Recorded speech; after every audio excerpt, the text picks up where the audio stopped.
Hello,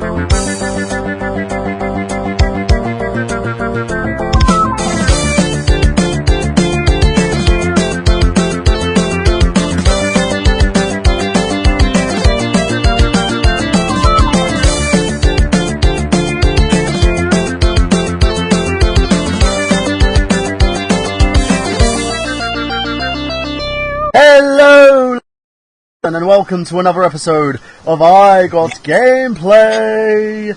Yes, it's me. It's that person celebrating 100 years, or should I say 100 episodes. It is Michael Burhan, and today we have the most awesome special guest. Of course, we have not one but two special guests. So let's bring our first guest. He is from the Happy Console Gamer, has his own channel, Robman World, does streaming on Twitch, and has just currently appeared as a wild Robman out of nowhere from the Portland Retro Gaming Expo. I nearly screwed that one up. He is Robman. Hey everybody, how you doing? Good. And Rob, I basically did promise you a special guest, so I'm going to add this person on now. He is your co-host from the Happy Console Gamer YouTube channel, and your best buddy in the whole wide world. He is Monsieur Milennium. Hello. How are you guys doing? Hello. Hello. You podcaster. Fuck. So here I am. It's so funny. I'm playing with my butterfly knife that I'm so happy I was able to bring back from Portland, and they didn't find in my suitcase. Oh my god! Sneaky man. Just hide it. Living dangerously. I know. Well, happy 100th. I've missed the 99 episodes before this one, which is unfortunate. Yeah, I've been pestering you from the get-go to come on the show, and I'm glad you have some free time to actually be on here, Johnny. It's as I was saying to you on our Facebook chat, this means a lot to me, and having both you guys on the show and finally getting the kind of the Happy Console Gamer team together in a sense. Because, if it wasn't for you guys, there would basically, I Got Gameplay would never have happened. My YouTube channel, Nerd Genius, everything, about myself, not, even me going out and getting my degree, is basically because of a little film that you guys did, the Happy Console Gamer movie, and it kind of was one of those things that motivated me, to get up, to get going, to get moving. And because of that, there's all this, this amazing effort's happened. We're on 100 episodes now, and it's a great thing that I can actually thank you both live and in person. And it really shows how much the both of you mean to me. The fact is, you've got an awesome channel. You're like one of the most positive influences out there. Both of you guys are. Rob, you've been like a huge influence in my life. As someone who's like part of your Buff Brothers, someone who so happy to call you a part of my family, and you, Johnny, you've had so much faith in me as well that you made me like I'm like the father, though. You understand that, right? Yes, I know. You're like without you and the Happy Console Game, I'll never have met Xander, who's like a freaking permanent fixture here. Through Xander, I've never met Sarah. Through Sarah, I've never met other guys like Nick from my YouTube channel, and Jamie, of course, here as well from Twitter. It's amazing how the family's expanded, and it all started because of you guys and the amazing kind of influence you've had on me. And I want to say a great big thank you, and I really mean it from the bottom of my heart. So that kind of makes me the godfather. Then I feel better about that. Now, Exactly. Congratulations. But I gotta say, when did you start? Because you did 100 episodes. When did these all happen? Basically, the I Got Gameplay started off as it was through a pet project. I started doing a show after I finished university because I wanted to get myself out there a little bit more and try something new. And mainly I was doing theatre and TV work and stuff like that. And a friend of mine approached me and said, "Hey, look, we've got a podcast called Smark Out Moment, and this podcast is about wrestling and stuff like that." And then eventually it led to him saying, "Hey, I've got this thing, it's called I Got Gameplay. It's a YouTube channel, the guys don't use it." And I was like, well, we could turn it into a podcast, this was in the middle of me like watching your shows and stuff, and I was like, we could do this. And before this site debuted, I debuted the very first episode of I Got Gameplay, and I believe it was in June 2011. Really? And it's it became a kind of a mainstay.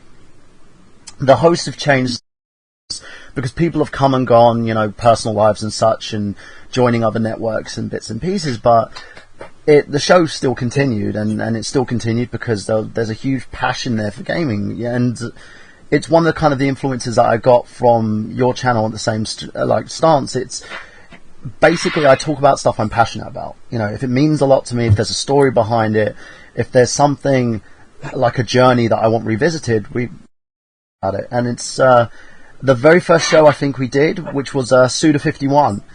We did it as a 2-part special, and we talked about his games and the influence that he's had in the gaming industry, and similar to in one of the core titles on the Nintendo Wii, with the No More Heroes, which I love that game so much. And it's fantastic. Yeah, it's great, and then the great thing as well is with that show, it kind of progressed and progressed and progressed, and now here we are at 100 episodes, going on strong, ladies and gents, for each and every one of you out there, and it's great, and the funny thing is, Rob and Xander actually got involved at the same time. Rob through I think it was through you, Xander, wasn't it, that I actually managed to get a hold of Rob. Yeah, because I was on episode 38, and right after that, we were talking, and Robman he was the first guest on Access Gaming Podcast, and you were just like, yeah, I really would like to get Rob on the show, and I'm like, well, just message him. Just talk to him. Yeah, I was like, ooh. I know it's a horribly impossible thing to do to get a hold of me because I'm so lofty, aloof, and very celebrity-like, and usually have to go through 8 layers of my people and my agents. It's true. But I can agree with that. But and even then, I'm very careful with who I would speak to because most humans are beneath me. But no, no, man. Seriously, just throw me a message. Anybody, anytime, throw me a message. How's it going? People have been like, "Hey, do you want to be on my dog food podcast?" Absolutely, I do because I love dog food. I love to eat it. I love to bathe in it. I would love to be on your dog food podcast, please. Now, Michael, I have to call you to accounts for something here. Okay. When you told me that you were going to have an extra special guest, the hint you gave me was it's someone who's a big fan of yours. That is an outfaced lie. Oh, that's an absolute lie. He's lying. He's lying. That's absolutely like. If you had said it's somebody that wants to see me rolled on a carpet and thrown off a bridge, I would have known who you meant. But when you said someone's a fan, that's just a lie. I've kind of misread the relationship here. He's lying. Absolutely have. It's a master-slave relationship. I do what I'm told or I am beaten. It's a very good one, but it's the way it works. The truth comes out. Well, at least you're trained very well. Rob, I think it's the other way around. I'm the master slave of it all. I do believe. I really think so. Oh. That's what I'm saying. You're the master and I'm the slave. You tell me to do things and I do them or I get beaten. No, it's the other way around. How am I the master?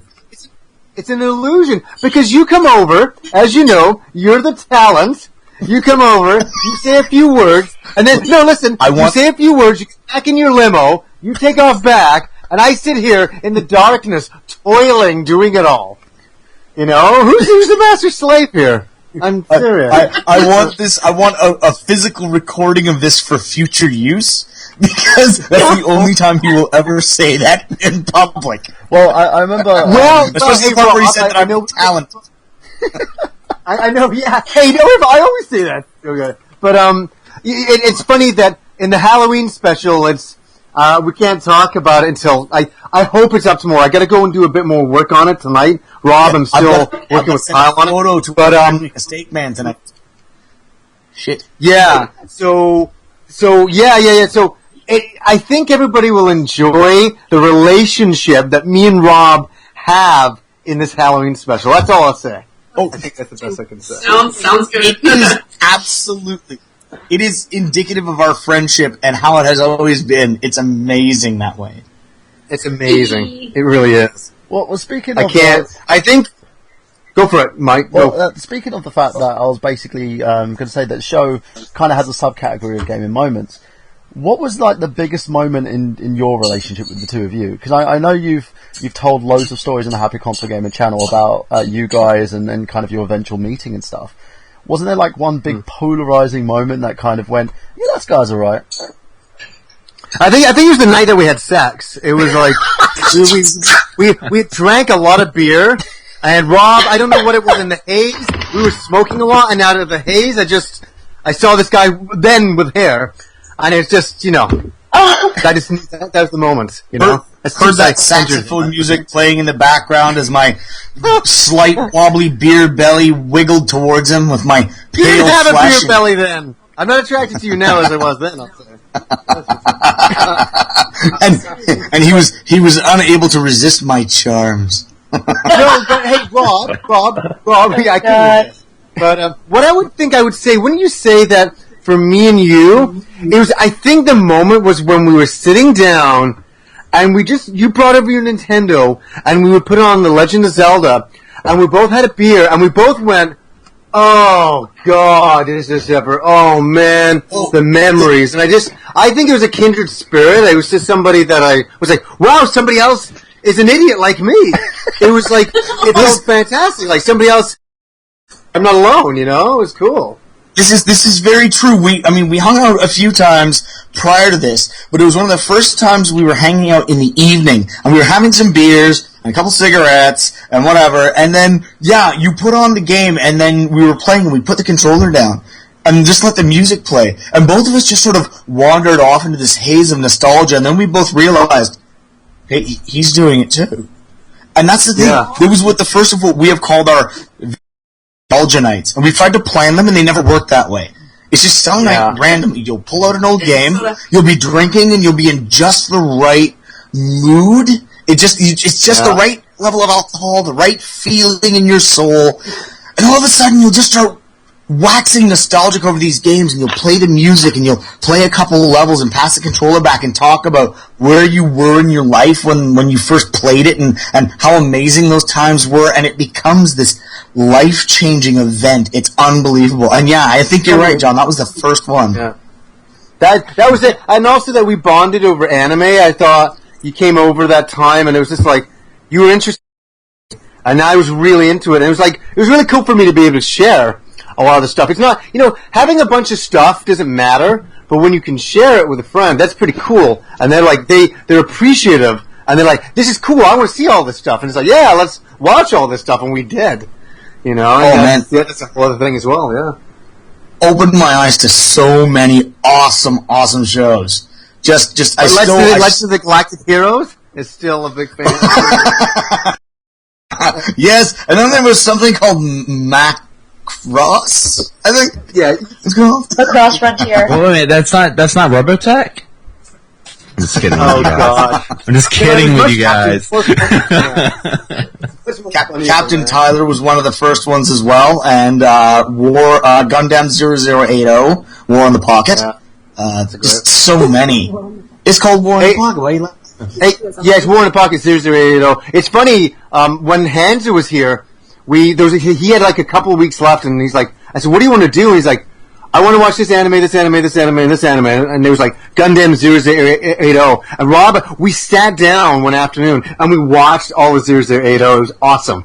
It's fucking great. Oh, man. Max Plus. Yeah, it was really kind of cool to sit and watch anime again. And me and Kim had a couple weekends ago where we watched all the Fatal Fury stuff. It was cool. It's nice to be able to do that again. Awesome. Yeah. I remember when you first lent me Irresponsible Captain Tyler, and it's 26 episodes at half an hour apiece, and I literally sat in front of my TV 15 hours straight, and all of it in one go. Wow. Isn't that such a good feeling, though? Yeah. Well, and it was a bunch of copied fan subtitled cassette tapes back in the old days for us gray-haired grandpa. But he handed me this stack of video cassettes. He said, okay, watch this and come back when you're finished and we'll talk a little more about anime. This will get your whistle wet. And I brought it home and I came back the next day and I just put the tapes, I handed him and he said, what? I said, I'm done. And he's like, you what? I said, yeah, I watched it all in straight go. It's amazing. And he just couldn't believe it. He's like, well, okay, well, watch these ones. And I took them home and I brought them back the next day. Here you go, I'm done.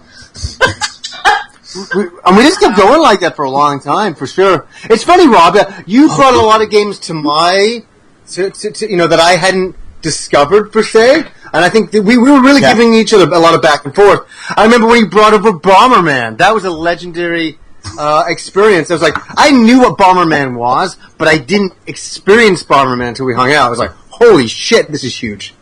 It's such an intense game. And then I remember several an evening at your place, including, I think, 1 or 2 New Year's Eves where you had a whole bunch of your friends, like Mr. Watson, and I believe that Swagger was there, and a few others. Yeah. We just had a round robin going. We would play Bomberman for like 3 or 4 hours, and everybody just take turns, and we would just keep doing it over and over. It was so good. So addicting. Oh, man. And, of course, if you weren't playing, you were drinking, and if you were playing, you were still drinking, so it was good. And, hey, Rob, you got to tell him, on my bachelor party, Rob brought over Bomberman and the multi-tap and all that, and we had a table set up in my place just for Bomberman playing all night, and people were on it all night. It was really good. Wow. Yeah, it was awesome. It was really cool. Yeah, that's an awesome way to Super Bomberman 2.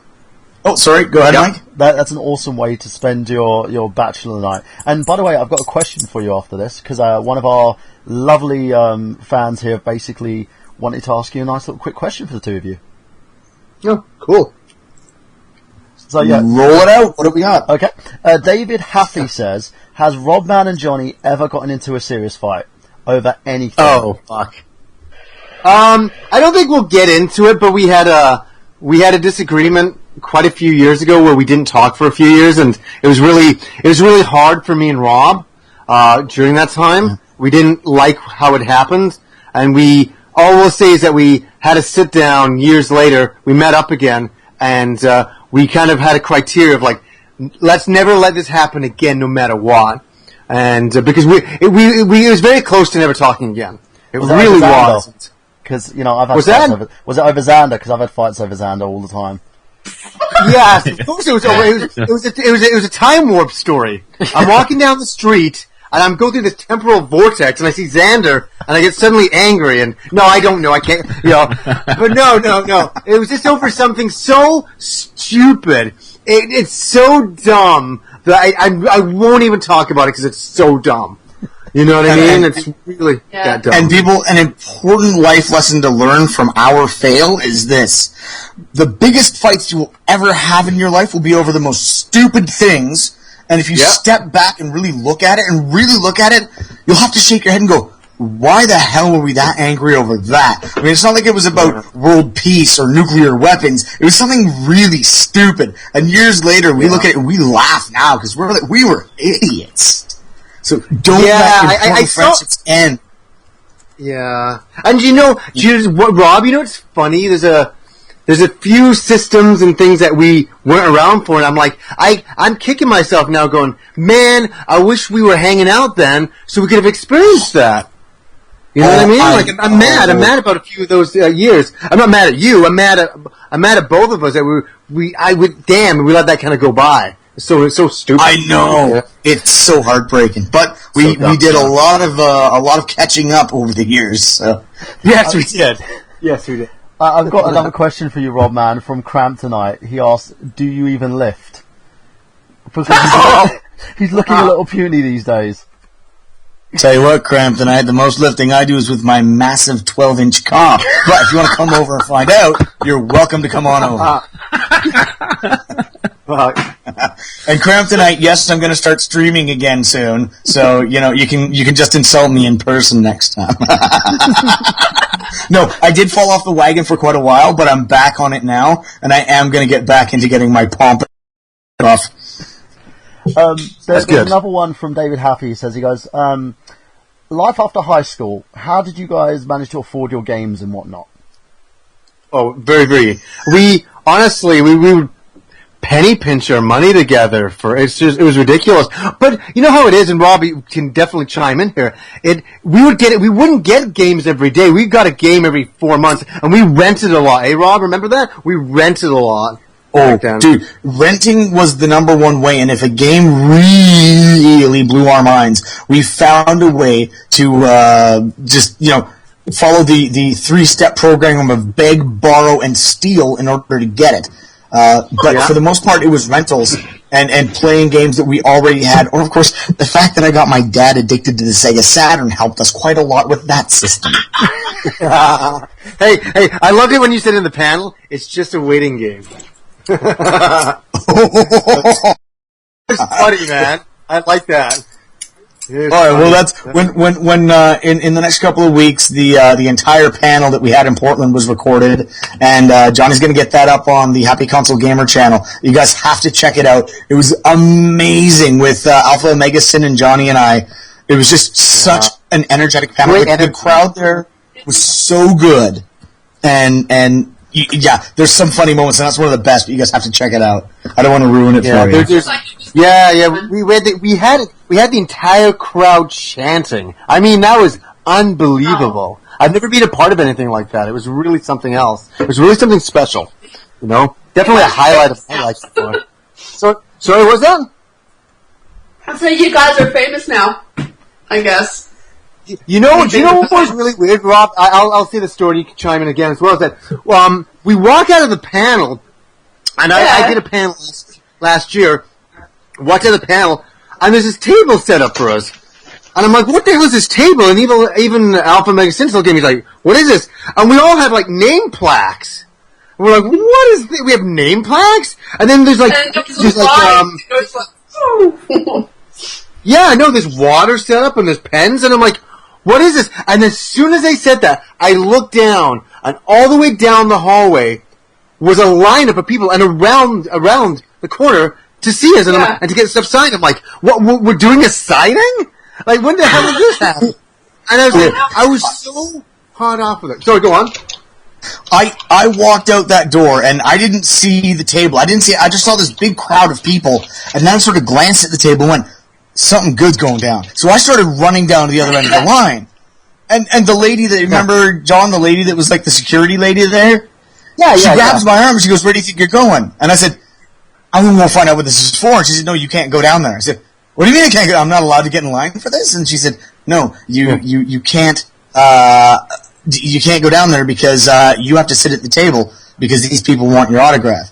And I just about crapped my pants. I couldn't believe it. I thought it was ridiculous. Yeah.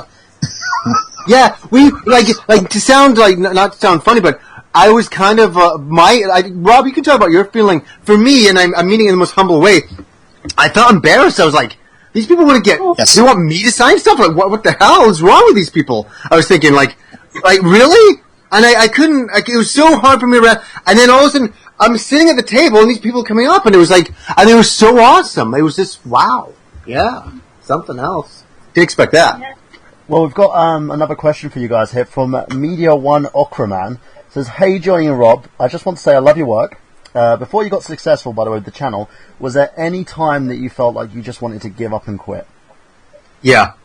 When I was making the movie. I almost just said, I can't do this. I punched a hole in my wall, in my door, and I was just like, I can't do this. I'm like, I'm over my head. I'm like way over my head, and nobody was helping me. I mean, like, it was great. People showed up for acting scenes, and they go home. And I had this mess of a timeline that was so complicated, and it was so on the verge of failing that I might not be able to recover bits. And my computer, I was like, can my computer even handle this?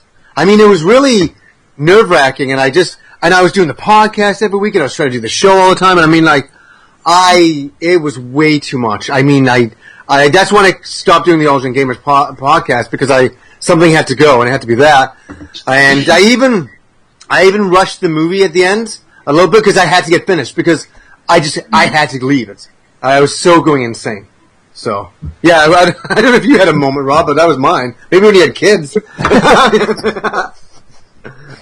There were a couple of times after the kids showed up where I was just thinking to myself, I'm never gonna be doing the show again. It's insane. This thing called sleep that people talk about and enjoy so much, I don't get, and I didn't think I'd be able to carry on, but of course, as we all do, we carry on. We have the kids. We get used to it. You get into the rhythm. You get settled, and then that's when we really started doing, as we've talked about a few times. We used to film. We'd film an episode, 2 episodes. And that'd be fine. When we got together and we hang out and whatever. That's when we got into the practice of, I would bring about 8 or 9 different t-shirts over, and we'd film like 8 or 9 episodes in a row. And yes, people, this has happened. That's why we're always wearing different shirts. It's not a different day. We change shirts to give that wonderful illusion. But we'll binge film a ton of episodes, and then John can take his time editing them together and putting them together and putting them out. But it's rare, so rare that we get the chance to get together like that now, like every couple months if we're lucky. Yeah, but the funny thing is we have so much energy when we get together. Like, I mean, it's surprising. I'm like, what are we on? And we don't do any drugs or any. It was just like, yeah, let's rock. And we don't have a script. We're like, okay, let's talk about our favorite consoles. I'm like, well, what's your favorite console? And I said, go get one. Because I have them all here, too. And I'll grab my one and we'll show each other and we'll talk about it. And we just do it. It's really natural. And I think it's really good that we don't script it. I think sometimes we're like, let's talk about this bit and let's talk about that bit. But we don't have a full script down, and it's very natural. It's very, very good. Yeah. But it's funny how much energy we have. Sorry, go on. Say that again. I think that's one of the reasons why it works so well. It's just because you just play off each other and you don't really script anything. You just talk about it. I found when I have scripted things, it's not worked for me at all, and I just kind of come to realize that don't script anything because I sound phony, and it's better if I'm just talking off the top of my head. It works way better. Well, I'm a huge fan of improv, me, so I understand totally where you're coming from on that one. You do. Well, we've got another question here. KH Maggot67 says, well, how's it going, Robert and Johnny? Has there ever been a game that you love so much, but you've never been able to beat due to difficulty? Oh, God. I was thinking about one the other day, actually. Oh, God, what was it? Crap. Johnny, you have one that you can think of? No. The only thing I can think of is I've started Final Fantasy 12 like at least 4 times. I get to a point and I just stop, and I don't know what do you think, Xander? Like, for me, I don't think it's like, it's not because it's hard, it's just because I lose focus, and I just, like, this game it's so intense, there's so much stuff I need to do, and I just, like, I get exhausted by it, and I haven't even done it. It's got so much stuff that's, like, crazy going on, but nothing actually grabs you. Yeah. Yeah, good point. That's a really good way to say it, you're right about that. I remember actually, it wasn't myself, but when Tamara was playing Grandia 3, was that the one that was done by Square Enix? Oh, Yeah, it's Grandia 3, the one that, and you play along, you do your level grinding, you do your whatever, but you get to this one point, I think it's about just over halfway, maybe 2/3 of the way through the game. Some forest with poison mushrooms. And the difficulty just jumps from like about an 8 to a 3,000. And no matter how much you grind, like you would have to run back and forth and grind for like 3 days straight just to be able to do this boss. It's ridiculous. Well, I'd have to try it again to see if it's as hard as I found it at the time, but it was, I got mad at it. It's a grind fest. It's insane. Yeah. Well, the rest of the Grandia series was never like that, though, because those ones you could always, if you fought all the enemies in an area and in a dungeon... I finished the other ones, no problem, but this one I just got to that point and I was like, screw this! Yeah. And I'm having a bit of trouble with Bravely Default, but that's due to something else. I will get back to it, but I kind of hit a wall on that one. So. Same. I understand that totally. When it comes to some games, you have to take a break from them because they just find things like extremely daunting at times, especially when you just feel like throwing the pad at the wall. You don't want to like cost yourself a pad or two. David Haffey asked, do you guys still feel passion for gaming like before? I know recently pure sequels and not too much of anything fresh. What's it like being a gamer from the beginning until now? It's great. It's great. If you live in the past, you'll be all annoyed. But if you enjoy the past and enjoy the present, you'll be a really happy person. But I think, Rob, that would be your take too. Like, I love modern day gaming. Do I miss that they don't make some games anymore? Yes, but I'm over it. You know what I mean? So, what do you think, Agreed. Rob? I agree entirely, and to just sort of augment or add to that, we still get back in the day, we forget that it was between a lot of the big title games that we now reminisce about. I mean, between Resident Evil 1 and Resident Evil 2, there was a heck of a stretch between, a lot of the sequels that we enjoyed, or a lot of the A-class titles we enjoyed back then. There wasn't as much filler in between because there wasn't such a glut of games. But even now, I mean, for me, Destiny has been stellar, and we've got The Evil Within that I'm dying to play, and there's, the guys who have studios to make smaller things like Lost Odyssey, games like that are still gems that are definitely like us, and they still can bring that excitement and passion back, in my opinion. Oh yeah, I was playing Bayonetta 2 today, and I'm going to do it sometime this week of playing it, and it's fantastic. It's fantastic. Yeah, I started playing that. Go ahead. I was just going to say, I haven't played the first one yet. I started a little while ago, but if it's that good, I'll have to scrape together pennies and try and pick up the 2-pack for the Wii U. Yeah. I started playing the second one. Okay, let's go with Xander first and Johnny second. Xander, go for it. I think I had some mic delay, but no, I started playing the second one before the podcast, and it's fantastic. It's so good. It's fun to play a game that's just fun. There's not too much craziness. It's just hack and slash goodness. Yeah, it's fantastic. Johnny, there's a question for you here from Cram Tonight, who says, Johnny, when are you bringing back the sweet bandana? Yeah. I'll bring back the sweet bandana when I grow my bangs again, and I have purple hair and super long hair. No, the bandana is a time. Rob can attest. It's from a different time. It was a time when I was a smoker, and those days are like long gone. So that's about 6.5 years late, unfortunately. So no bandana. But it's funny when I go to do profile pictures or anything like that. It'll always be a bandana on. It's like a classic throwback, but part of a different time, sadly. Let me shoot you guys a question here as well. For two of the most kind of positive influences in the gaming industry, because I know you guys, when you started the Happy Console Gamer channel, Johnny, it was like you talking about your nostalgia. What made you decide to kind of bring Rob on board and make it a twosome?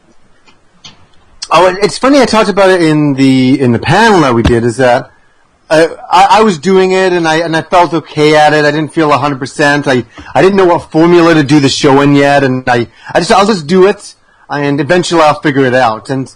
But I was on my own at that point, and then I was like, oh well, you know what? I'll go get Rob's Mega Man collection. We'll do an episode on that. And I went over, and Rob was so natural, and he enjoyed being in front of the camera so much. It made me feel a lot more. Oh, good! I don't have to talk as much. And back then, because I was so nervous, and he did such a good job. It was like, yeah, then there just became a moment, I think, when we did the Blue Stinger review, and that's kind of the first initial, of me and Rob hanging out, doing that kind of, just talking from our, from our asses, in a sense of what our memories of those games, and it worked so well. I was like, this is pretty good. But the funny thing is, I always looked at Rob as being so confident in front of the camera, but then I would do the show for the next bunch of years, and Rob would come on, every once in a while as well, but there came a time when Rob was coming over to do some reviews, and I said, okay, I set all the camera stuff up. I said, okay, I'm going to leave the room. You just record, and he starts, and he's having a hard time because sometimes when you're in front of a camera, you're messing up your words, you can't get the things out right. You just have an initial, and he starts yelling at me, going, "How do you do it so well these days?" And I just thought, wow, we've come full circle. That I'm so confident now that he's needing to feed off my energy. And I thought that was really fascinating from me being so nervous doing the show to becoming a lot more confident. What would you say, Rob? Yeah, well, that's the thing, is if I was ever on the show, it was with you. And so when I did that Mega Man Classic Series review, I think that was one of the first I did entirely by myself.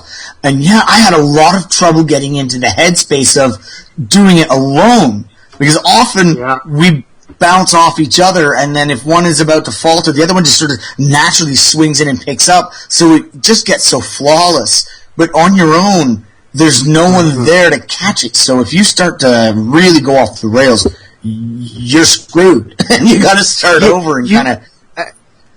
Yeah, Xander could understand this because he does a pretty much a one man show, as well as that. I find it's very interesting, Rob, because there's a fine line between just giving information and also being entertaining, and that's either being funny or saying a funny story, and it's really. It's a real art form that I enjoy now. That I enjoy doing it. It's like when I do a new Game Stuff episode, I'm really conscious of making it entertaining and being funny, but getting information out. It's really you don't do enough single episodes. You know what I mean? Well, it's funny when we think about that. I think I hit my stride on those though when we did the Tombs and Treasures. Yeah, absolutely. Oh yeah, because that's when I started to really kind of relax into it like you do, and then, just little nuggets of information that I found kind of funny would just pop out, and they work. They the culturally sensitive 80s and naming the Mexican guy Jose, stuff like that. Yeah, that was good.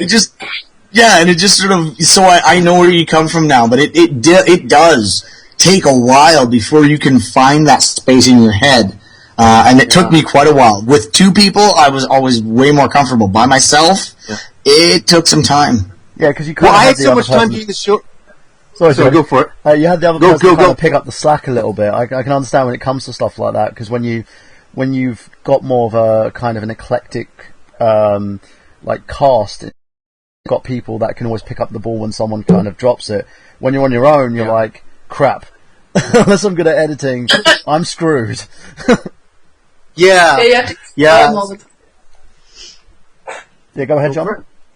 We always have mic delay here because I think there's a few of us here. So I forget what I was going to say. Can't remember. Well, here's another little question here for Rob. David Haffey asks, Rob, what's it like in Japan? It's always been a dream of mine to go. What's the gaming culture like compared to the United States? Oh my goodness, it's amazing. I cannot lie. I've been 3 times now. My wife has been with me twice. I still remember, I think, for the pure, young single guy gamer experience was the first trip for me that was just, again, back when I smoked, and I drank and everything else, there's no public drinking laws there. There's vending machines full of cigarettes and beer everywhere. And no matter where you want to go, you can find those things. And gaming culture there it certainly was, at that time, a lot more open than it was here. Over the years, North America has started to catch up, but it's still very different there. Like, Akihabara is the place. It's basically like the pilgrimage to the promised land that each gamer should make in their life. Because they have everything there. Anime, gaming, the soundtracks, like everything you could ever want. And it's this massive chunk of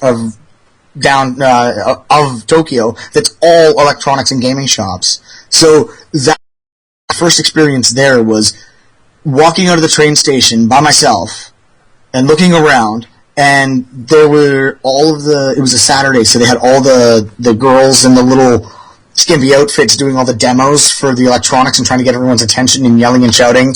And there was a tobacco company promotion that day, so they were just handing out free packages of cigarettes to everybody. And I got a couple of beers at the vending machine. I found a store that had a different on each floor, so it was like a 7 or 8 story store. And the ground floor was Famicom, the next floor was Master System, the next floor was Mega Drive, the next floor was Super Famicom, the next floor was the PC Engine, the next floor was the Neo Geo, all the way up. And it was just mind-blowing. And then I found a store that was just dedicated to gaming soundtracks in all of the various forms, be it the remixes and the special editions or the original game soundtracks, or arranged versions as they are known. Yeah, it's just incredible. I highly recommend, if it's been a dream to go. Find a way, save up the money, make sure you have someone that either you have a friend that lives over there that can guide you around, or someone who speaks a lot of language or takes some language lessons yourself. before you go. I had my brother and sister there the first couple of times, and actually my brother was there on the third trip as well, and we stayed with him. So very handy, but yes, it is amazing.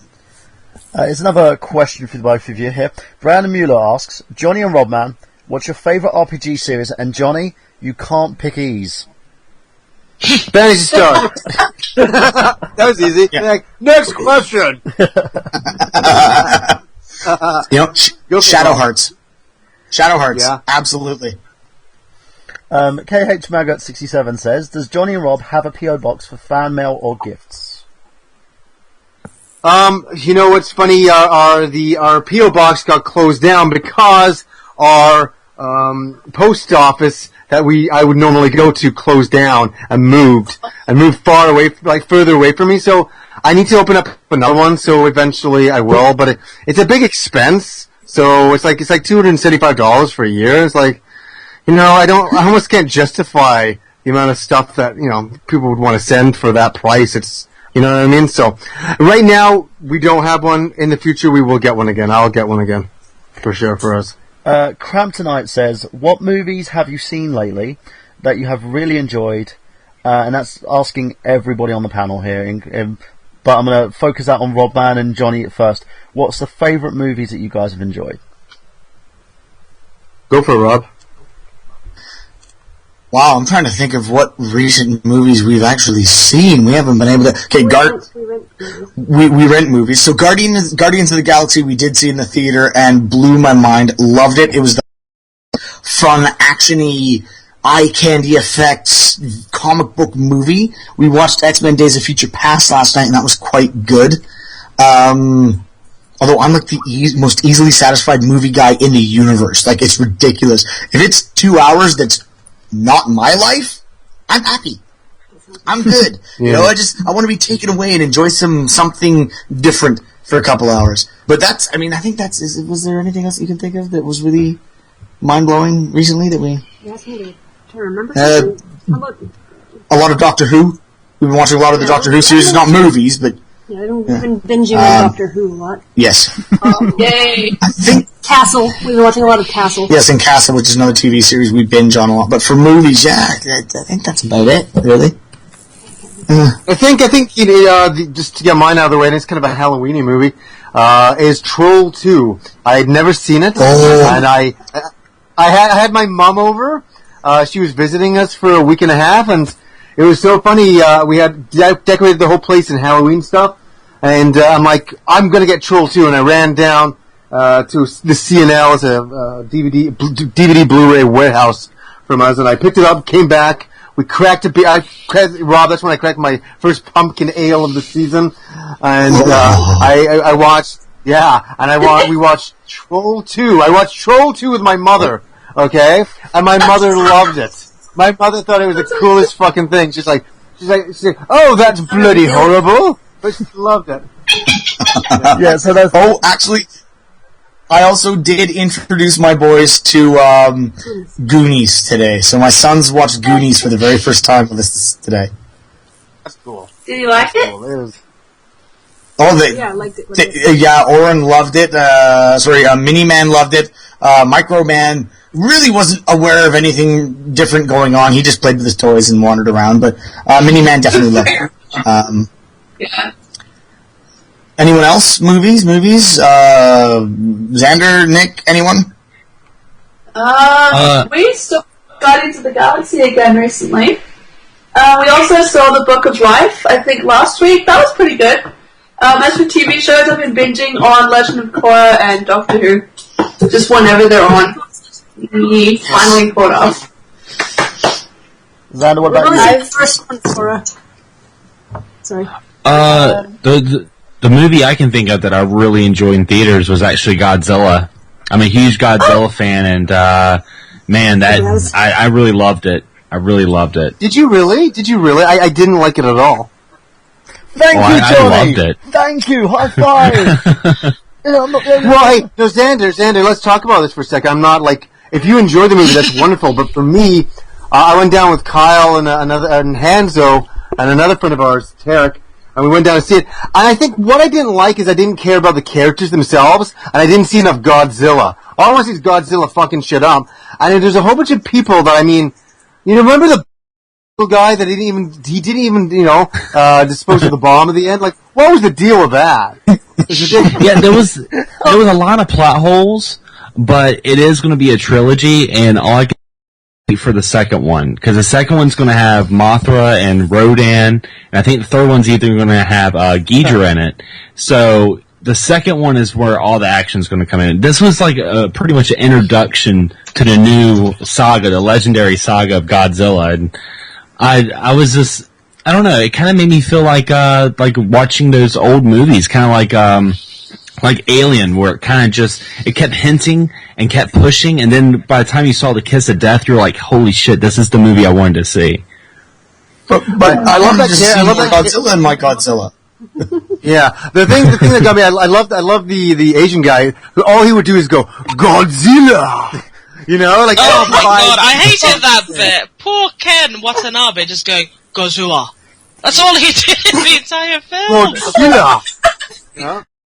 He's an actor. He deserved more than Godzilla. You know what I hate? My favorite was when he. My favorite was when they had that big discussion. He's looking in distance and he just says, "Let them fight."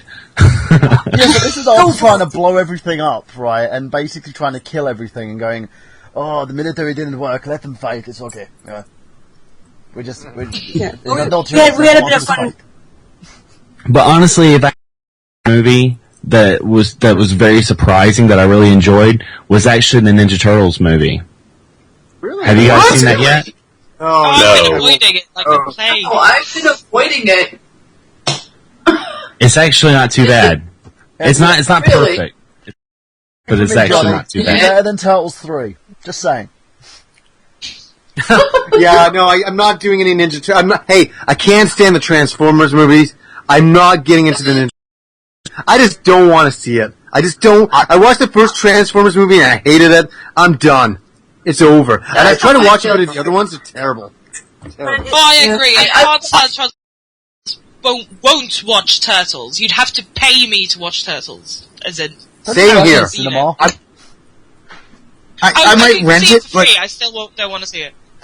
Go on, Rob. I might rent it. Personally, that movie already had the bullet put in it. The second they said, whichever one it was, I think it was Leonardo, is Johnny Knoxville. I was like, okay, and we're done here. We'll just wrap that up, put it in a box, on the shelf, and good day. You know, I doubt Leonardo go, hey, watch me light a firecracker in my ass. So, you know.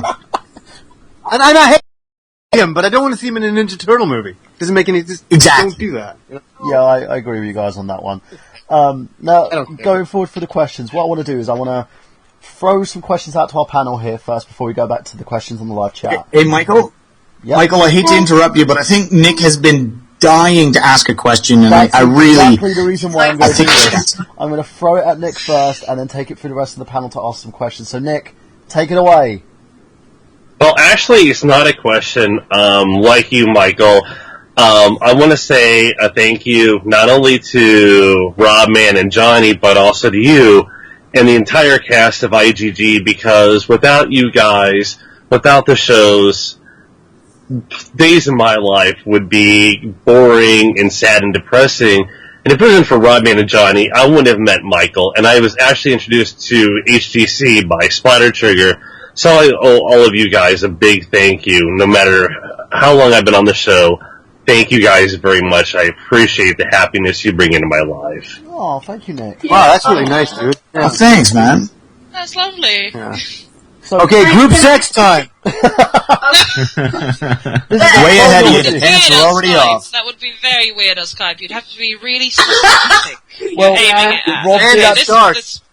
Rob did actually coin our group chat Skype bacon. Just saying. Skype bacon. That was us. I think that was me. I said it sounded like bacon, and then it became a thing. Yeah, it did. And I contributed to a thing. There you go. So, Sarah, you got a question to ask Johnny and Rob here for us? Not really a question. It was basically the same as Nick. I wrote it down. I know I'm probably just not going to look at it. I just wanted to say, thank you for Berhan for taking a chance on in February. And it's kind of funny because Berhan, I wouldn't know you if it wasn't for Xander. Xander, I wouldn't know you because I met you through the Happy Console Gamer group. And so basically, Johnny and Rob, you're the reason why I know all you wonderful, wonderful people. And I find it awesome that we all connected through things that we love doing and our passion for gaming. And I feel like we've become like this solid group of friends. And you're like probably one of the best crowds of friends I've ever been with. So thank you. Wow. It's really amazing that the show has connected a lot of people, and that's awesome. And that's it. Like that, we had no idea that I had no idea would happen, but that's a wonderful sound effect. That's great. In a non-sexual way, Johnny, you kind of spreaded the love. Yeah.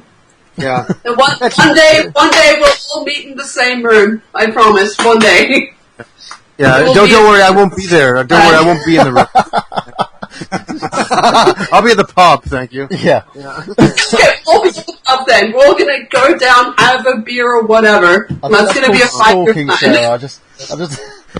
I think Johnny's gonna be running from us for a while. Restraining order, DG.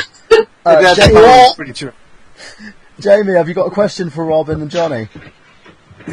Well, since everyone is just like talking about this, I thought that I would kind of tell my thing, and it's actually the opposite. Like, Burhan brought me to the Happy Console Gamer and Robin and all these other people, and it was really such a shock going on Twitter and finding out that because of my posts that I was ranting about E3 and the evil within, that he had found me.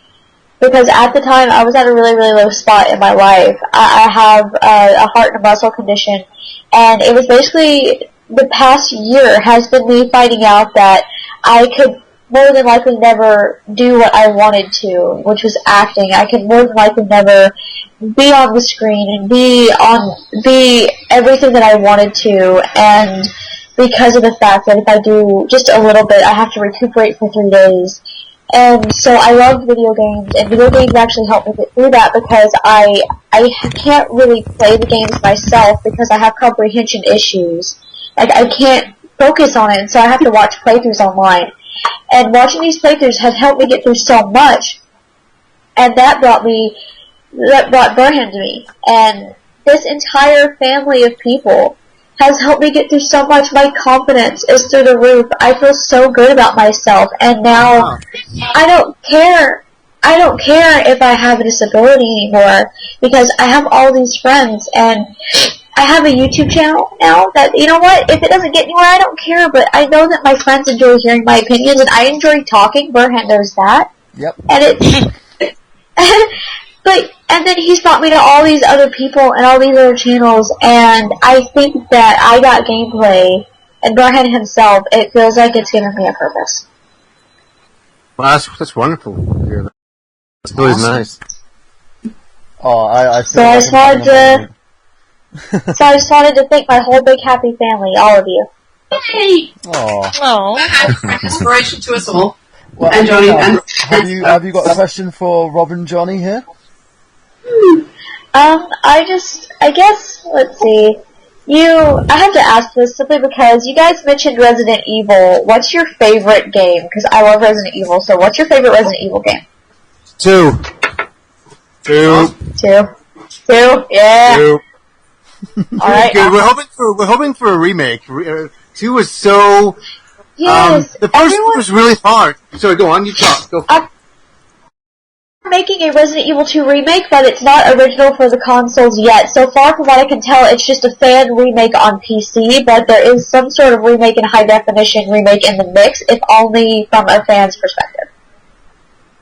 Yeah, maybe when they get the first one, the redoing Resident Evil 1 on PS4, well, an updated version, maybe they'll move on to number 2, and that'd be kind of cool, like, to update the series and keep it alive for a new generation. That'd be great, but Resident Evil 2 is a great game, but it's over so fast, but I love that game. Me and Rob had a religious experience playing it.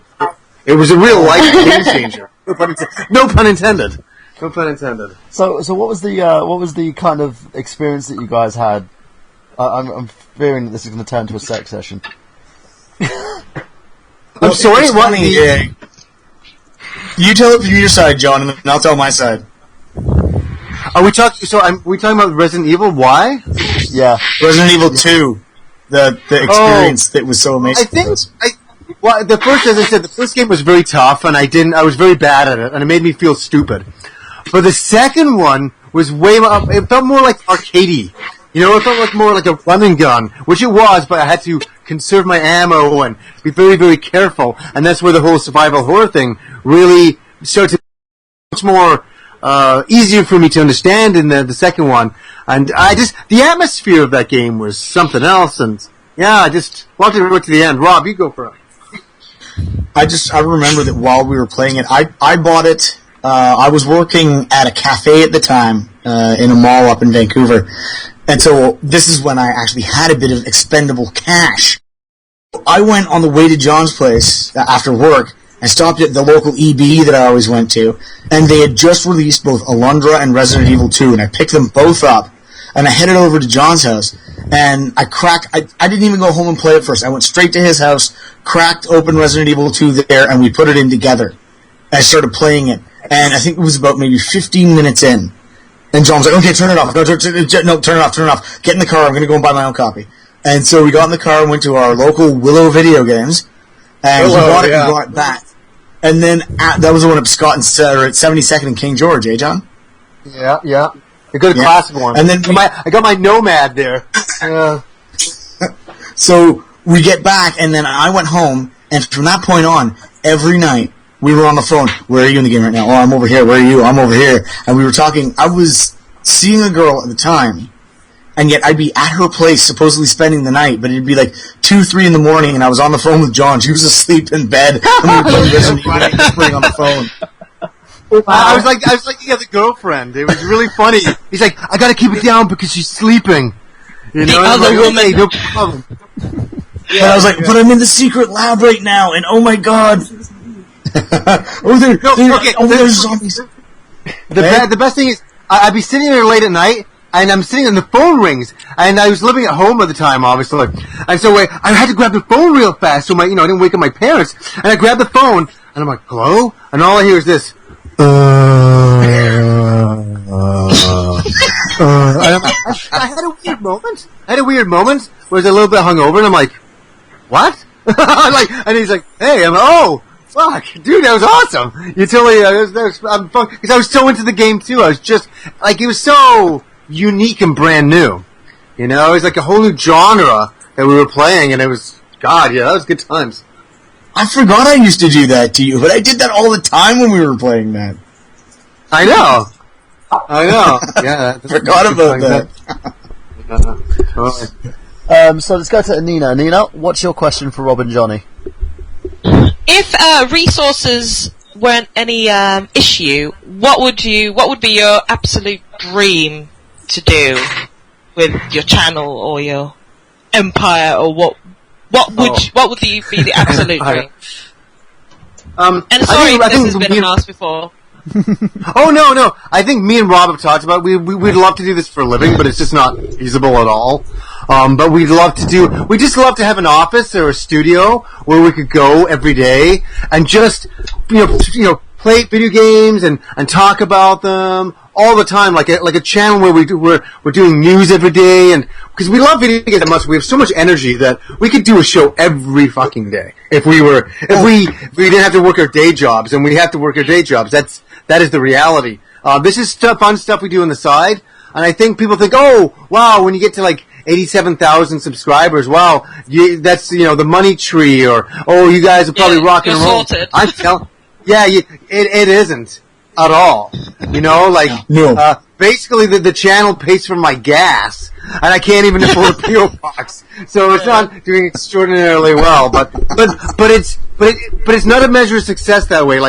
I think Rob feels the same way. Is that when we were at Portland and we met all those fans of the show, it's this is why we're doing it. You forget, But I think we'd love to do it for a living if we could do it. What would you say, Rob?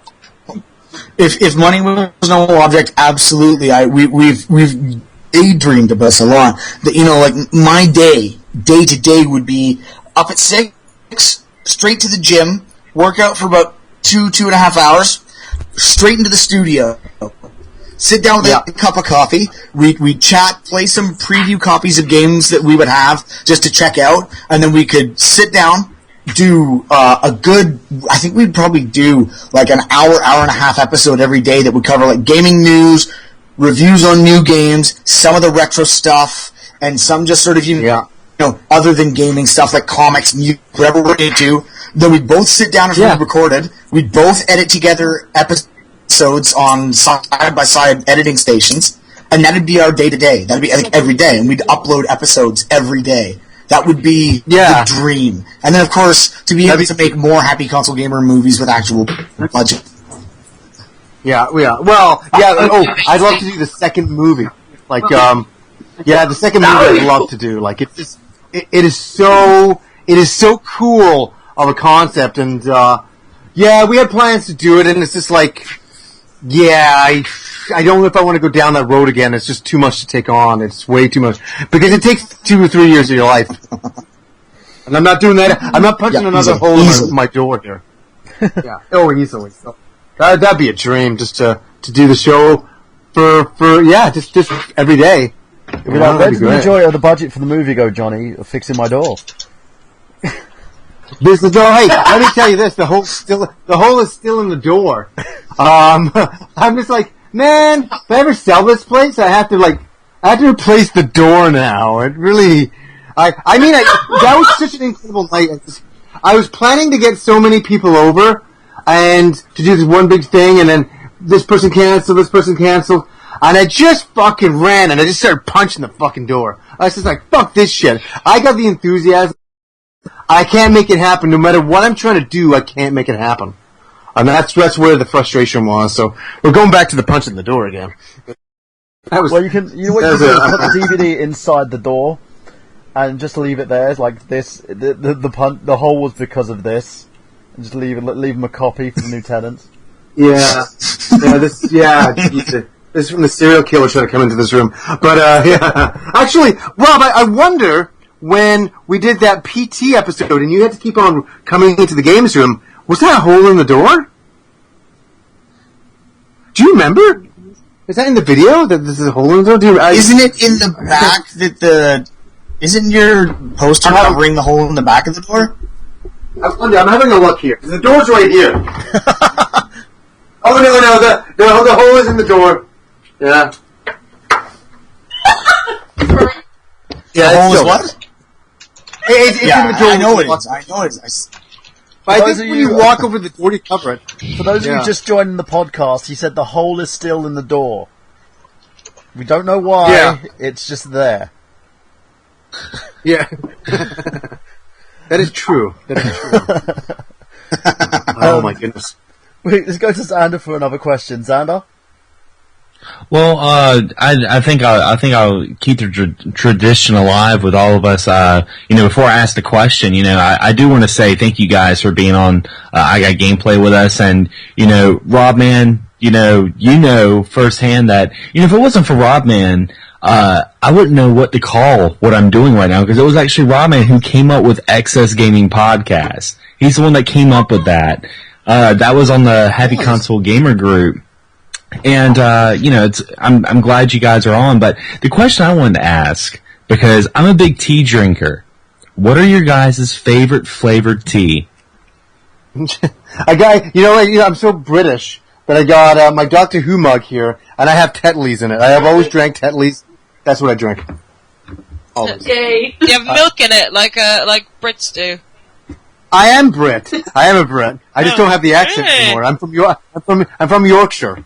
Yeah, I was born in Yorkshire. But wow, your accent's really, really gone. Usually people have a hint of something. No, actually, no. There's a few people at work last week that said, "Oh my God, you got a British accent," and I'm like, "What?" And they're like, "Oh, they see there." Really? Yeah, but you know what? When I moved to Canada, I was bugged so much about my accent that I had to make myself lose my accent. So because I got bugged so, that's back in the '80s, but. When people were even more meaner than today. And so I made myself lose my accent, type of thing. But no, it's always been Tetley's since my mom... You know what I can't understand with the English people, too? Is, why was my mother giving me fucking tea when I was a kid?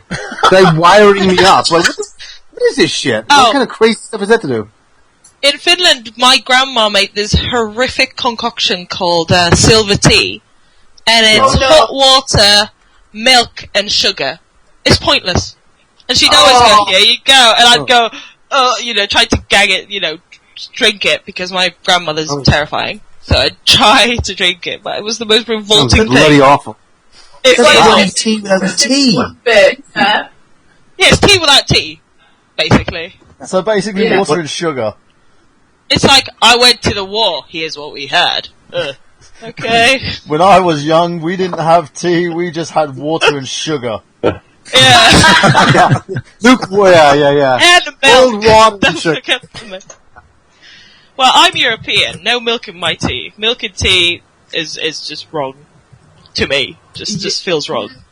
Yeah. The funny thing is, whenever I'm making tea for my wife, I always put the milk in mine, and I go to do it for her, and I'm like, oh shit, no. And I'm still, all these years later, I'm thinking, doesn't she have milk? Like, who doesn't have milk? It's weird to have tea without milk. Exactly. I like milk, but only in certain types. Like green tea, I never put anything in it, but black tea, maybe. Sort of. Yeah. If it's really strong, I will put stuff in it. Well, I tell you what, if you guys ever come down to the South, the sweet tea, they push sweet tea on you like freaking crack down here. Oh my god. That stuff is good. We do. Sweet tea. I mean, yeah, Jamie can testify. Yeah, like my boyfriend's from Arizona, and he moved here, and he goes, "No, you don't understand. We didn't really have sweet tea out there. We just had tea. Like, there was like a sweet or an unsweetened tea in Arizona, and I'm like, what did you drink?" And like, I make sweet tea, and it's like 8 tea bags, and like full, like 2 quarts of water, like the whole the pitcher of water, like 7 to 8 tea bags, and 4 cups of sugar. Yeah, can I ask you guys from America this? Whenever I go to the States, and in the past I would order, can I get an iced tea? And I'm thinking it's like a poppy kind of thing, but no, it was real fucking tea. It was the weirdest thing ever. Yeah. Wow. Yeah. Oh, real iced tea is amazing. I love that stuff. Oh, brilliant. She When I really was a likes kid- her tea. Yeah, When I was the best real iced tea I had was in Hawaii. It was really strong. It was amazing. So is that just tea with cold water then, or how do they do that? Yeah, it's they brew the tea, then after the tea's cooled down, they mix all the ice in, and You have to put it in the refrigerator, then you can put like lemon in it, or like sugar, or like you put it in there when it's hot, so it actually dissolves, and like you let it cool down and you put your lemon in it. Yeah. I'll have to try that today. So yeah, because if you go up north, and you're like, I want some sweet tea, they'll give you a cup of unsweet tea and give you a couple of sugar packets, and they're like, there you go. Yes. That's not strong enough. Have your sugar and like it. So, Rob, you were going to say something, a little story about your tea habits? Oh, as a kid growing up, I mean, I can remember all the way back to elementary school. Every morning, my mom would wake I've got a brother and a sister, she'd wake all 3 of us up by putting a cup of tea on the bedside table. Rough life there. And it was like orange pico tea with milk, no sugar. But every morning we had tea as soon as we got up every morning. And so I've always been a tea person. Although when I started hanging out with John, he taught me the wonders of sugar in my tea as well, and I haven't looked back from that. So, like, every time it was make the tea, it was okay, a Tetley's bag in each mug, boiling water over top, squeeze all the tea out of the bags, stir in some milk and sugar, and that was tea. Wow. Yeah, getting color. The right color is so fucking important. Yeah. You know what I mean? But for me, I also flavored what I was having at the start of the podcast here, which is one tea bag of the peach tea and 1 tea bag of apple spice in a teapot. I never thought to mix the bags. That's actually a really good idea. I'll have to try that sometime. It's an apple peach spice tea, and I put a bit of milk and sugar in it when it's brewed, and it's delicious. Just what this idiot did. Strawberry tea and decided to put milk in it. Strawberries and milk. Oh my god. Yeah, it doesn't work. But yeah, say something? No, I was going to say, Rob, how did you like having your Tim Hortons coffee when you got back? Oh, dear God, you have no idea. He insisted on throwing a decaf cup of it as soon as he got in at 1 in the morning. Oh, yeah, you have no idea. Oh, my God. Okay, people from the States. People from the States. I love you. I loved being in Portland. What the fuck is wrong with your coffee? I swear to... Like, I went to a Denny's the first morning, and it tasted like whipped shit in a cup. And so then I decided, okay, I'll go to Starbucks. It always says silver roasted, but it should be survivable. It tasted even more burnt than it does in Canada. So then I was like, okay, what's the last bastion? McDonald's. I've had McDonald's coffee up here. It's not terrible. I got down there and I said, yeah, I'd like a large triple. And they said, what? I said, oh, I'd like 3 cream and 3 sugar. Yeah, okay. And they punched it up and handed me 3 cream pots and 3 packs of Splenda. And I'm like, what the fuck is that? That's not triple. The coffee. That's 3 coffee here is strong enough to walk. Cramptonite but that's the thing. I like my Tim suggestion Hortons. there, Rob. Cramptonite says you need to find maple sugar for the use in your tea or coffee. Oh, God. Nope, that's not what it is, man. I tell you what right now. I tell you, I don't know what it is, but man, I could not get... Yeah, go on, Rob. Like, I even went to the places that sold like the shade-grown, organic, medium-roasted coffee, and it still tasted terrible. So 4 days without a decent cup of coffee. The beer was, Portland has the best microbrew you'll ever have. Rob, I was just... how do you think I felt? Yeah? Oh, how do you think I felt? I didn't have a good beer when I was down in the States at all.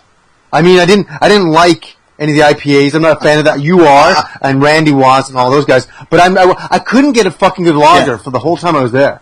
I mean, I was so frustrated. I was like, what the fuck is going on? I can live longer without a decent beer than I can without a decent coffee. Like, I got home. So to answer your question, Johnny. Jamie, you were going to say something. To answer Johnny's question. Okay, I got home at 1 in the morning, walked in and brewed a decaf Tim Hortons coffee in my kitchen at 1 in the morning and pounded that thing back like it was God's tears running down my throat to bring me joy and happiness. And I tell you, it was the best tasting cup of coffee I've ever had in my life. If you guys have trouble with bitter tasting coffee, put just a few granules of salt in it. I'm not kidding you. You will not be able to taste the salt, and it will take out any and all bitterness. Oh, wow. I will try that next time I'm in the States. Yeah. You can just be pouring salt. I can just see someone pouring a whole shake of salt into coffee desperately. Well, there's another suggestion. Apparently, go to Coffee People in Portland because they're apparently really good. Says Brandon Mueller for you guys. Yeah, but they're used to the American coffee, which is scary. Okay. The other thing that I'll probably do is if I go to the States again, I will just bring a tin of Timmy's with me. So my goodness, that was quite the side story about coffee and tea. Yeah, that was. It was like the podcast was turning into the Happy Tea podcast. The tea podcast. Now. Well, just going on back. This is how we get the older demographic. Yeah, this is. I think we've actually tripled our numbers because we've got the grandmas and granddads listening in, going, "I want some tea." I remember the days. And on our special episode, let's do oatmeal. Yeah. Then we'll get. Then we'll get everyone listening. 187 writes Johnny. For Johnny and Rob, how was the Portland Retro Gaming Expo for you guys? And how was pricing on games down there as well? I'll start off. It was awesome like usual. It's fantastic. If you like retro games, there's no better place to go in the world besides Japan. But the prices, I thought the prices were very, very reasonable. I walked around, I got a whole bunch of NES games, all under $20 a pop, boxed complete. No fucking around. It was really good. All the Sega CD stuff I saw, a lot of generic stuff, Saturn stuff. Everything seemed pretty reasonable. There's some vendors price things way, ridiculous, and you just said, yeah, whatever. But for the most part, Rob, wouldn't you say pretty reasonable? I hate to say it, but I didn't actually check any of the prices because I really didn't have any money to spend anyway. But from what I heard from everyone else, like yourself and from Wood and Alpha and all those guys, the prices were really good. Just really good prices. A lot of guys were willing to haggle, which is important if you're going to get into retro gaming and do what they call shopping in the wild. You got to be willing to haggle. You know, I mean, it's pretty much right out of the life of Brian. No, come on, haggle, Tim, for that. You must be mad. Come on, I'll give you a tuppence. I'll give you a tuppence for that radius. That's a nice gourd. I'll give you 2. No, you can just take it. 3. No, look, really, just take it. 4, but that's my final offer. It's just, but you've got to be able to do that. But it was an amazing trip. Like, just the floor itself, what we were able to see of it, because I was hanging out with Alpha, and that dude couldn't walk 3 steps without getting stopped. Poor guy. Wow. But there was so much T-shirts, posters, homemade crafts and stuff that were to do with retro gaming.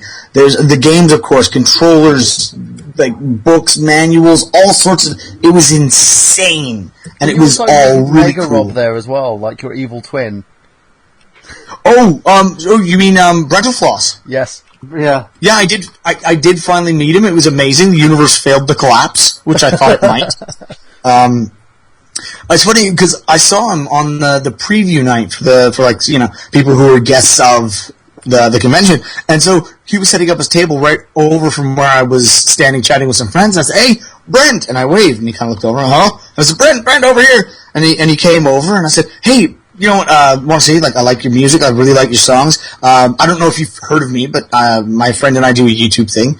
I'm Rob Mann." And he went, "Someone was mentioning you to me just the other day." And I said, "Oh, okay, cool. I always get told that I look like you." And he said, "Yeah, I don't see it." And I said, "Yeah, me neither."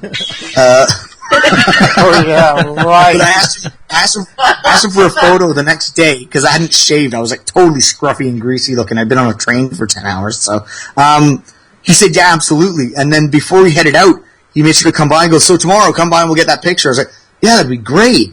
And then he came by when we were at the table signing stuff for people. He came by to shake my hand and say, "Hey, you know what? How's it going? And, really cool chatting with you. And, come by my stall and we'll chat some more." And yeah, really, really awesome guy. He's a really nice guy. He was cool. Yeah. Yeah. Is there like a kind of a Rob and Rob romance going on here? Hmm? Mm. Rob falling in love with the evil twin? No.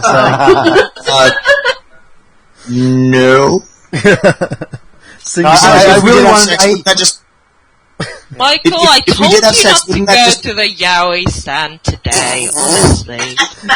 Rob, what were you saying, Rob? If I did have sex with him, wouldn't it just be masturbation? Really? Yeah, exactly. Oh, that was good. And now we go to the dark place. Always. Pixels Without Borders basically said Goonies equals parenting done right, by the way, for you, Rob. I'm just having a look here at the rest of the questions here. David Haffey said, "Fun fact, I paused the new Turtles movies to listen to this." So smart choice on you there. And Pixels Without Borders says, "I got to say a massive thank you to Johnny and Rob because their videos just chill me out when I feel stressed out to fucking those some dark times, man." Thank you guys so much. Also, a big thank you to Xander for being on the Pixels Without Border podcast and Michael as well for being on it. It's always appreciated, and keep the hard work, everyone. Hell yeah. Yay! And Crampton Tonight says, "Went from HCG to messaging Burhan and harassing Rob Man. That's how he met everyone." And David Happy says, "The Hyper Console Gamer movie was better than the AVGN movie." So let's ask you guys that question. Oh, jeez. Have you guys seen the AVGN movie, and did you like it? I'm just not going to comment on it at all. No. I saw it's something. Sorry, go for it, Rob. I went over to John's and saw about 20 minutes of it, and that was enough. That's all I'm going to say. I've seen about 20 minutes of it, and I think I got what I needed from that. I will applaud James Rawle for doing his movie, and other than that, for me personally, I'm not getting into any of it. Okay. Well, Yeah. as I always say to people, some people like certain movies, some don't. At the end of the day, it doesn't matter. It doesn't make a movie good or bad. It's all about. Well, hey, the thing for me, you have to understand. For me, is that I was making my movie, and a lot of people were going, I announced my movie first, and I did, and then he announced his movie, and then all of a sudden everybody's like, "Oh, you're copying him." I'm like, "No, I announced my movie 6 months before him."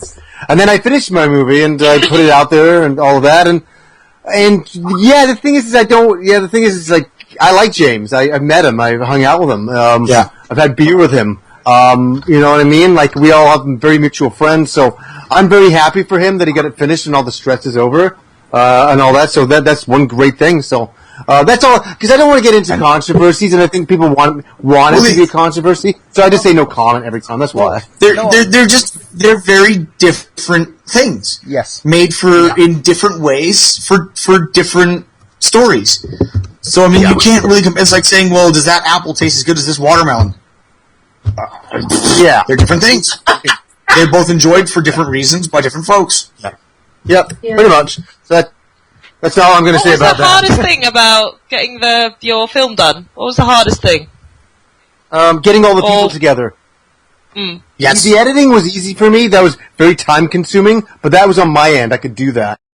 The problem was when we'd have a shoot and we'd have 9 people in the shoot, and to get all of those 9 people together on a sunny day, and hopefully it will be a sunny day when they all show up.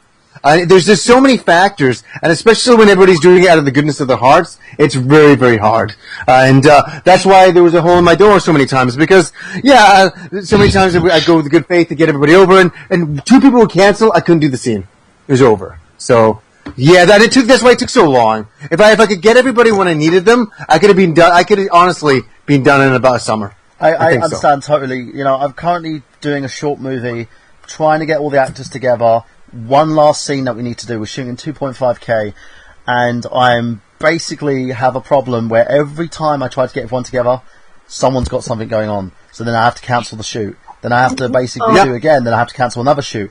It's costing me money to the point where I'm as an actor, I know exactly what you mean. If you try and do something low budget, it's like herding cats. Well, the annoyance about it is I've got the tech, I've got the equipment to do it, and I also have people that can help me produce this. And the hard work's going to be all the post production, because I've never edited 2.5K before. But this one scene, it's literally an hour shoot. We can't get everyone together to do it, and I need to get this film in by Cannes, by the time Cannes arrives, so we can get it into the short corner. So I just want to, it's part of my bucket list. I want to get a film in Cannes. And I want to see if, we can do it. And at the moment, it's just been one person's not ready or another person's not ready, and I have to cancel and cancel and cancel. And it's stressful, and it's extremely stressful when you're trying to put a project like this together, and especially if you're doing low to no budget. It's a big thing as well, because you want it to come together so that you can get in there, get the footage, edit the stuff, and get it out there for everyone else to see. And and Johnny, I attest to the fact that you did this, and I can say 6 months before, I remember when you announced your movie first, before James, I was there watching the Happy Console Gamer when that was happening, and the process that you put in, because I thought myself, I was like, oh, this is probably going to release it on DVD or something. And then you went, no, it's going to be on the channel. I was like, what the hell? And when I finally watched it, and you know what? I can see the passion in that movie. And one of the things that brought me out of my depression at the time was the passion that you guys had in this movie. It was a lovely pet project. It was something that was, it was good for what it was. It was something that you could tell had a lot of drive and a lot of effort put into it. And it had the mark of basically you guys. It was something that you loved and that you put all that passion into. When you love something so much, it gets frustrating because you want to do it right. And when you can't do that, when things just don't line up, you just get so pissed off that you just want to I'm done. I can't do this anymore. You just want to punch a hole in your door? Well, yeah, pretty much. Yeah. hey, I want to punch a hole in somebody else's door. That'll make me happy. Well, come to the UK, Johnny. You can punch a hole in my door, and I'll just I'll get you to sign. Yeah, that cost me a lot of money to do that. No, I just asked for purely selfish reasons. I'm writing something myself a screenplay, and I'm an actor. I've always been an actor. I've never really done anything behind, producing or directing, and that side just terrifies me. But I'm going to do it. I've decided I'm going to do it. All I'll say to have you, fun and enjoy it. Have fun and enjoy it. That's the main thing. Yeah. Yes. Exactly. That's the main thing. Speaking of which, I'm sorry, but Mike knew this ahead of time. I got to fly off because I have got to. I can't say what I got to go and do right now, but Rob knows what I got to do. I got to create something. You probably know, Rob. You know what I mean? For the Halloween special. Oh. Yeah, I haven't. I have no idea what the hell you're talking about. Well, yeah. I haven't started it, and I'm like, I don't know how we're going to do this. Before you go, Johnny, a little behind. Can you do me a little favour and just plug away on your projects? Plug away on anything that you want to promote here. The forum is yours, sir. Before you go. Oh, I don't. Just the Halloween specials coming out tomorrow. That's about it. I don't have any other projects other than that. Just doing the show. That's really it on a weekly basis. All very good. But thank you guys for having me. Really, really appreciate it. I definitely want to show up for your 100th episode and all that. But actually, I've been on way longer than what I thought it would be. But I've had a lot of fun. I could do this all night. I know. The great thing about having you on Skype is once you get talking, that's it. Like sometimes we've been on Skype with me and Zan, and you're like, "Yeah, I'll just be on for 20 minutes," and then it's like 4 hours later. Yeah, and that's the thing, and I don't. Yeah. So in the next couple of months, I don't know. Sorry, we got lag going on over us. In the next couple of months, I'm going to launch my new podcast, which I'm not going to announce the name of yet, but I'm launching it, and it's going to be me and Alpha Mega Sim, and we're going to do 1 hour a week, and it should be pretty cool, type of thing. So that's our big news coming into the end of this year, starting the new year. That's for sure. So should be pretty cool. Well, good luck on that, Johnny. And guys, remember, head over to his YouTube channel, youtube.com/HappyConsoleGamer. Very lovely, thank you. And you guys are all writing to me in the chat, and I can't find the chat in my fucking Skype call. I've been trying to for about half an hour. I don't know where the fuck it is. I just keep seeing I'm not. Don't believe me. Don't believe me. Just a completely antisocial bastard. Trust me. It's just that's the truth. I'm so antisocial. He hates Anyways, people, guys. Anyways, fantastic on 100 episodes. So I do another 100 episodes for sure. And until next time, Johnny. Yes. Bye, guys. Sure. Thank you. Bye. Bye. So, ladies and gents, we'll go back to the questions on there. That was Johnny Millennium, and I have to take my hat off to him. That was a big thank you on there, because it was actually quite funny when he's like just saying to me, "Yeah, I'm going to be on for a short time." First he was like, "I'll be on for an hour." Then he's like, "No, I've got to be shorter than that. I've got stuff to do." And then I got him chatting. I knew as soon as I'd get him chatting, that would be it. And it was, it's great having him on the show finally. Now, Cram Tonight goes, I believe it would be molestation, Robman. What?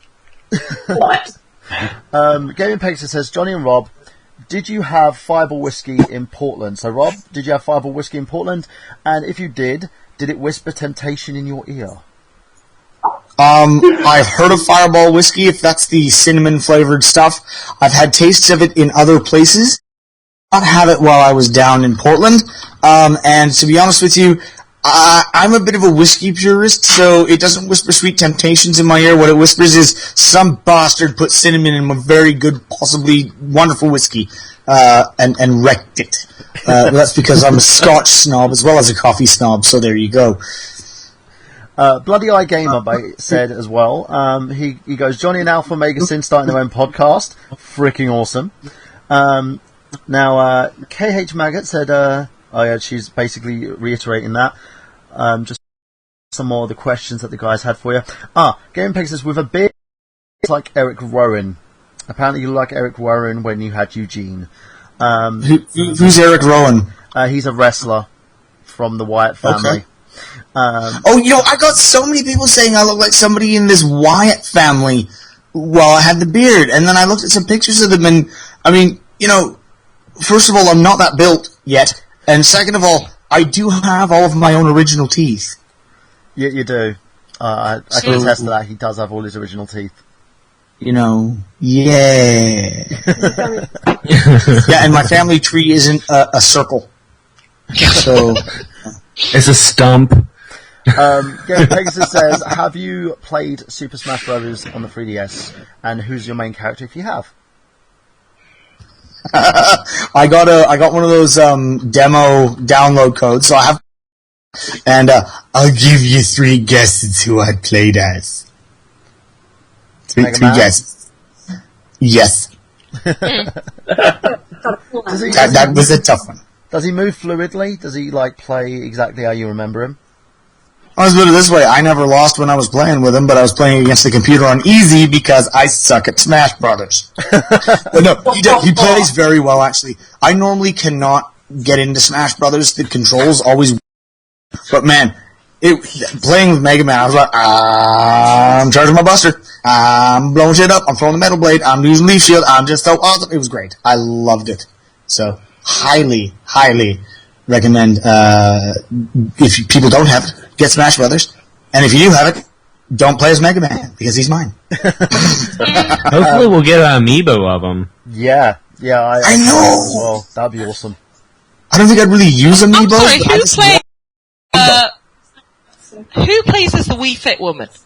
Why is that character in there? Why? Why is what character in it? Why is Mega Man in Smash Brothers? Wii Fit woman, that grey woman. The other one who tells you to exercise, Rob, in the Wii Fit thing. Yeah. Why is the Wii Fit woman in Smash Brothers? Yeah, why? It's not even funny. Because it really bothers me. I don't understand either. To be honest with you, why the Wii Fit man and woman are in there, I don't know. They could have had Simon Belmont, for God's sake, who's an original NES character. Oh, yeah. They could have had so many other characters in there, and they wasted spots on, store mannequins that do flexible things. Yeah. I'm sorry, it just irrationally irritates me. No, it's not irrational. It rationally irritates you because they could have had so many amazing characters, and instead they've got this gauby white-faced tit running around doing little balance board moves. What the fuck is that? It's not even funny. You know, when they probably thought, look at us, we're being a bit funny here. She's doing the downward facing dog.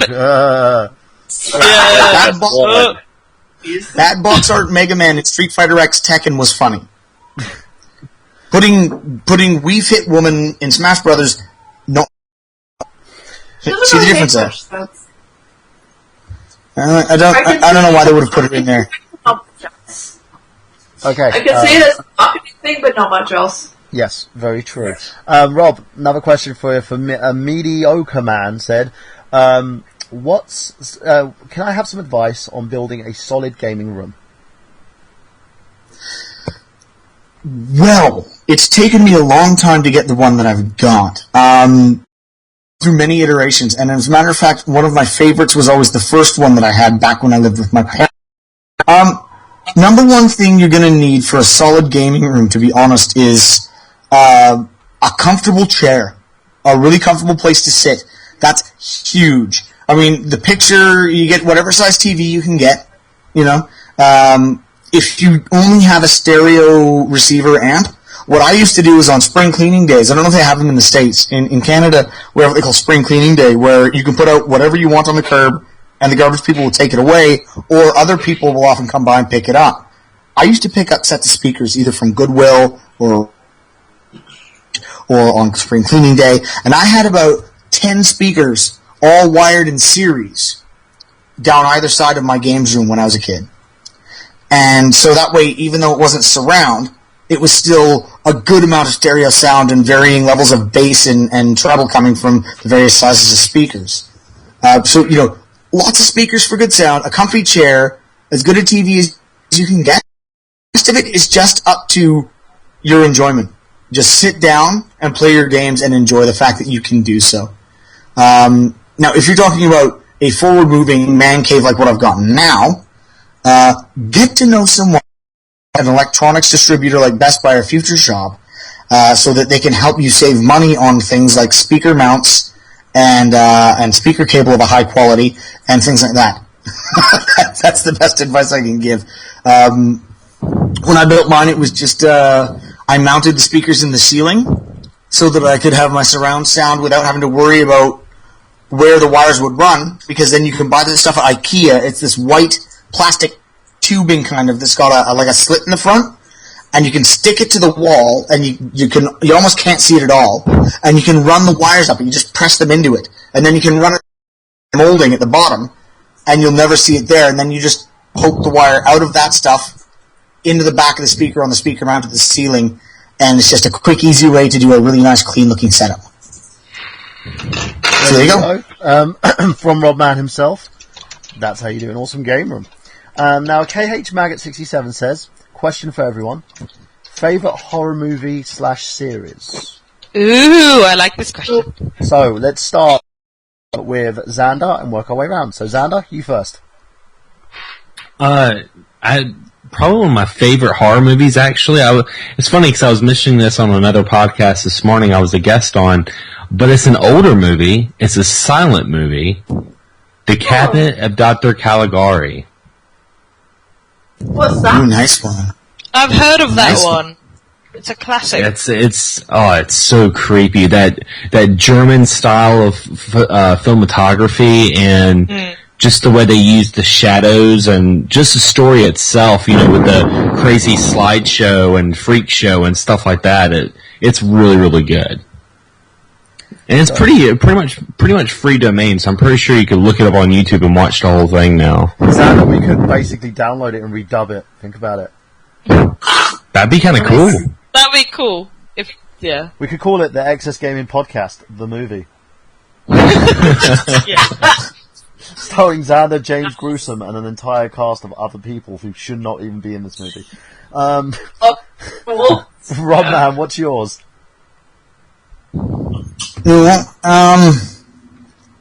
It's a close tie. I really, really love the Evil Dead movies, but personally, I'm going to have to go with the Puppet Master movies that were released by Full Moon Entertainment.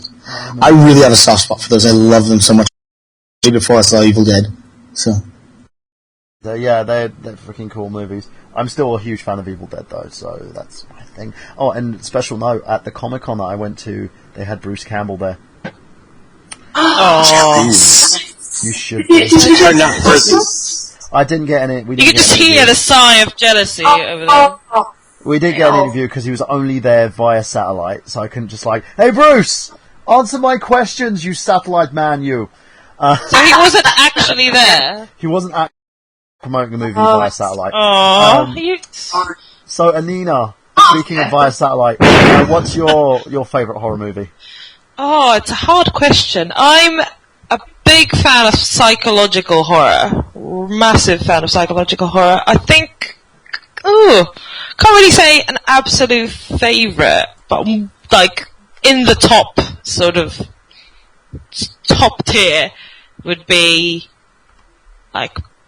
Pan's Labyrinth, Orphanage. I love Orphanage. The really old Stephen King ones, Pet Sematary, is brilliant. 70s Texas Chainsaw Massacre is a masterpiece. Love that one. The 70s version, not the remake. And I really like Saw, the first Saw. Just the first one. The one there somewhere. Yeah, those... Yeah. Evil Dead is great as well. But I would probably say, Pan's Labyrinth is currently towards the top. And Nick, what about yours? I'm really not into horror movies. I like the Evil Dead movies, but the two movies that I really enjoy are Necronomicon, the black and white, silent Call of Cthulhu that somebody made, in the 90s or 2000s, trying to remember when it was. But honestly, my favorite movie has got to be, I know it's a comedy more than anything, but Dracula Dead and Loving It. That was funny. He doesn't like to scare, he more likes to share. So what about you, Sarah? I'm not really much of a horror person, but Pan's Labyrinth I actually quite enjoyed, even though it's one of those movies that I can never really see again because it scared me. There's another one. I just forgot what it was. Crap. somebody mentioned it, and then I was like, yeah, that one. Oh, right, Cabin in the Woods. I actually really liked that one, because it's kind of horror, but it kind of takes it into something else as well. Just like, I kind of like psychological horror more than like erotic horror, because psychological horror feels like it makes more of an effort to scare you.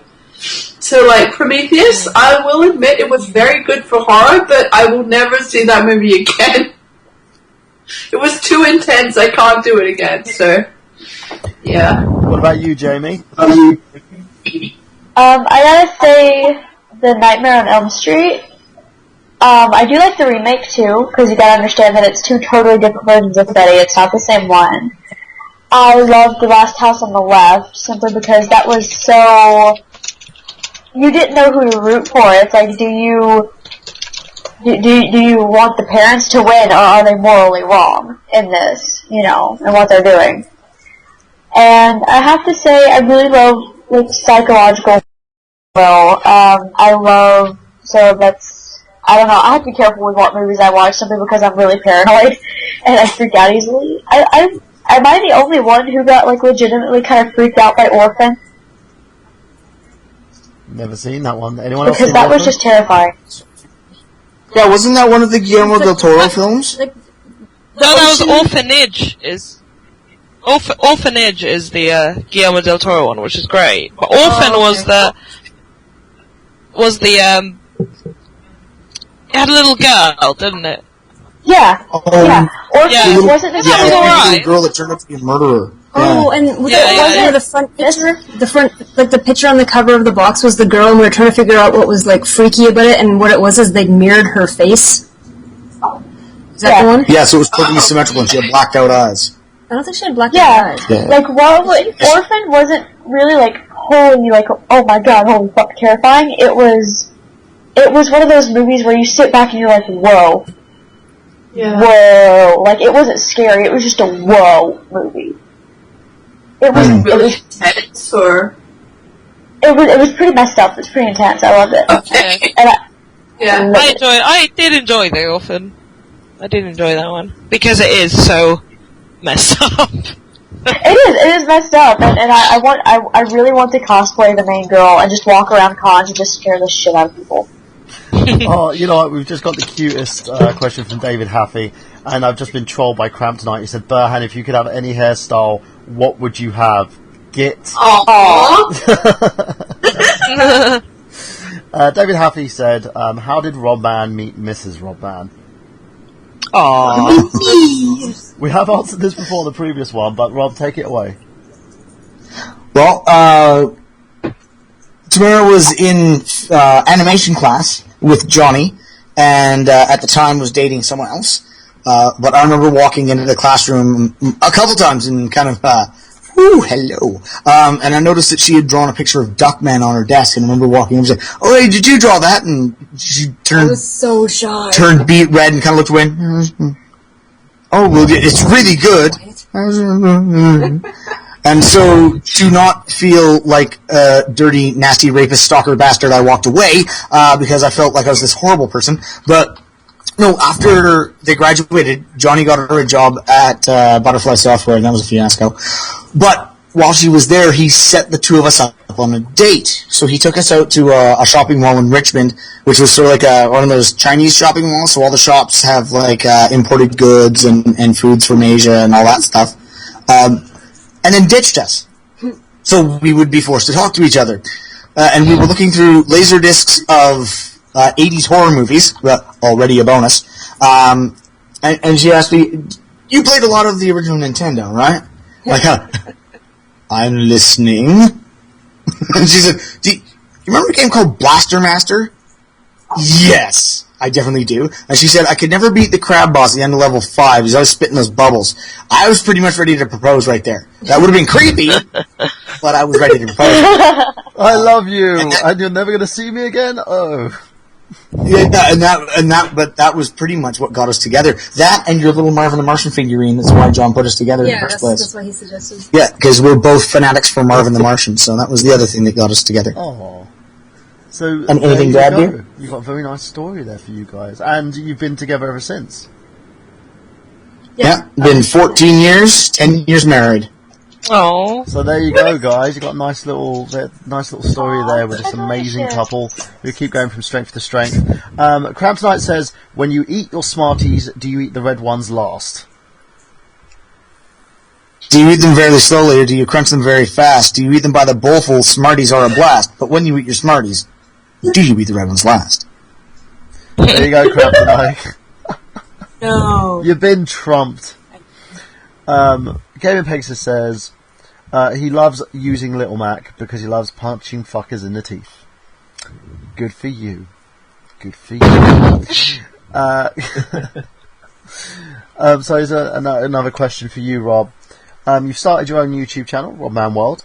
Tell us a little bit about that channel itself, because I know you've been doing like your little Let's Plays and stuff on Twitch as well, because you've been playing a lot of Destiny and other games, of course, on that. So firstly, when is the Twitch channel coming back? And secondly, the YouTube channel, what do we expect from that? Okay, well, at present, the Twitch channel is twitch.tv/RobManWorld, all one word, RobManWorld. What I do on that is stream. I've been streaming a lot of Destiny. I do intend to move into other games. When I can afford it, I intend to pick up Evil Within and Alien Isolation, and I want to stream those games from start to finish. So each time I stream, I'll pick up from where I left off and continue on, and I want to share the reactions and the couch here and all of the rest of it with everyone, so that we can all sort of enjoy it together. Right now, my YouTube channel, which is also youtube.com/RobManWorld, all one word. There's a theme appearing here for those that notice it. The very perceptive of you will see it.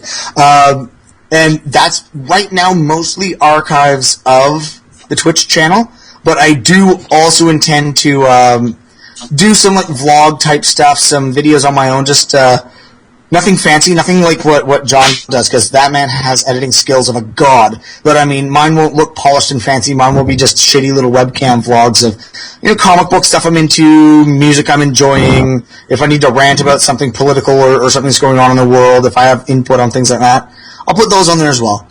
Whatever people would like to see, really. I mean, tell me. But yeah, do join in the Twitch streams. They've been a lot of fun. I haven't done one in a while, and I know Cramptonite and Maggot and you guys, you've been waiting for me to get back on. I'm sorry. I know. But I do intend to start again soon. And join in. I always read the chat, and I always make sure to, chat back, answer questions when I can, and joke around. And usually it's just me being a complete idiot playing Destiny, and that's about it. So yeah, that's what's going on there. There you go, guys. And Crampton says, when you eat your Smartie... Oh, yeah, that's the one. I doff my cap to you, good sir. There you go. You finally... Oh, thank you kindly, good sir. I doff my cap. I actually saw a T-shirt with that on. I wanted that. I noticed that. Yeah, I doff my hat to you, sir. So, any other questions from the panel here for Rob? Xander, you got a question? Let's see. Get back to me. Okay. David Haffey says, not sure if Rob stays up to date with comics, but have you kept up to date with the Mega Man Sonic crossover on Archie Comics? That was quite a while ago, but they're doing another one, and I can't wait for it to start. I am keeping up to date with my Mega Man comics and with most of Gotham City in the New 52. I haven't been able to empty my saver in a while, once again due to financial restrictions, but yes, I do my best to keep up. The Robin Rises side story they're doing for Batman and Robin and a lot of the Batman stories is incredible. They did that 0 year over a year there for all of the Gotham set that was incredible.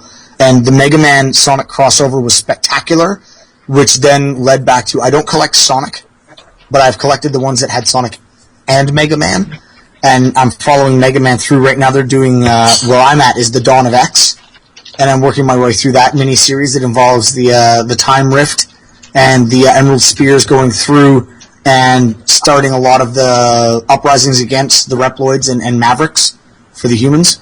So it's incredible. Anyone that is a Mega Man fan that is not currently collecting the Mega Man Archie comics, highly recommend track down the trade paperbacks to get you up to date and get into them, because the guys writing it are doing an excellent job of tying classic series canon in with a lot of the stuff that they mentioned in a lot of the manga that was released, the Mega Man Ultra Mix and Mega Mix. A lot of touches from that, as well as their own flavor. So it's a really good Mega Man comic series. I really couldn't recommend it enough. And the Sonic Mega Man crossovers they've done have really brought both characters and how they're represented in the games together and let both sides really interact the way that you know that they would. So Robotnik and Wily got along really well, but still kept trying to stab each other in the back. Sonic and Mega Man had their initial confusion about each other because, Sonic always fights robots, and Mega Man is, anyone that tries to get in, cause trouble, or that he's told is causing trouble, he'll try and stop. Then they work together, and it was excellent. It's just, I could just spout all day about it. Go out, read them, buy them, enjoy them. And K Maggot 67 said, Rodman recognizes me. I've seen you in my. I'm pretty sure you're the same Maggot that's been in my stream, my live stream chat. If not, I'm sorry for the confusion, but I think you're the same. Not many people use the name Maggot, you see. Yeah, I believe it is the same Maggot, and KH Maggot is actually giving you a big thank you on that one. Now, Gaming Pegasus 187 says, Rob, will you be able to stream Mega Man games in the future? I'm looking into it. I'm not sure how it'll work out. I am hoping, and maybe people can give me advice on this, if I use the HDMI input on my Xbox One, I'm wondering if I can stream whatever's coming in through that. Because if that's the case, then when I can afford a Retron 5, I could put that through the HDMI into the Xbox One, stream my Twitch through that, and I'd be able to use my classic controllers and cartridges to play the Mega Man series and the Super NES ones, which I would very much love to do. So, if people have any input, give it to me. Otherwise, I am researching ways to do so, because I know a lot of people would like to see that. I warn everyone now, I am not a speedrunner. I am not, amazingly proficient at Mega Man games. I love them. I love playing them. But beyond 1 and 2, I tend to be really bad at them. So don't expect me to be some amazing super whiz kid that can run through them without getting hit. That ain't gonna happen. But if you enjoy watching me play them and then swear a lot and throw the controller around, that's the stream for you. Cram Tonight says, Robman, are you going to start doing a pre-game beer guide? If so, can we attempt to drink with you? I would love for that to happen, to be honest with you guys. I would absolutely adore doing like a, this week I'm going to try this kind of beer and, we can all compare when the stream starts. That'd be awesome. I'm not sure you guys will be getting the same kind of stuff in the States that I get in Canada. For those that are in the States, we can try. But yeah, that's a very good idea. Thank you, Crampton. I'm going to look into doing that. And going on from there, Jamie, do you have a nice little question for Rob, man? I know that you mentioned the new 52. I'm a big Harley Quinn fan. Do you read any of the stuff that she's in?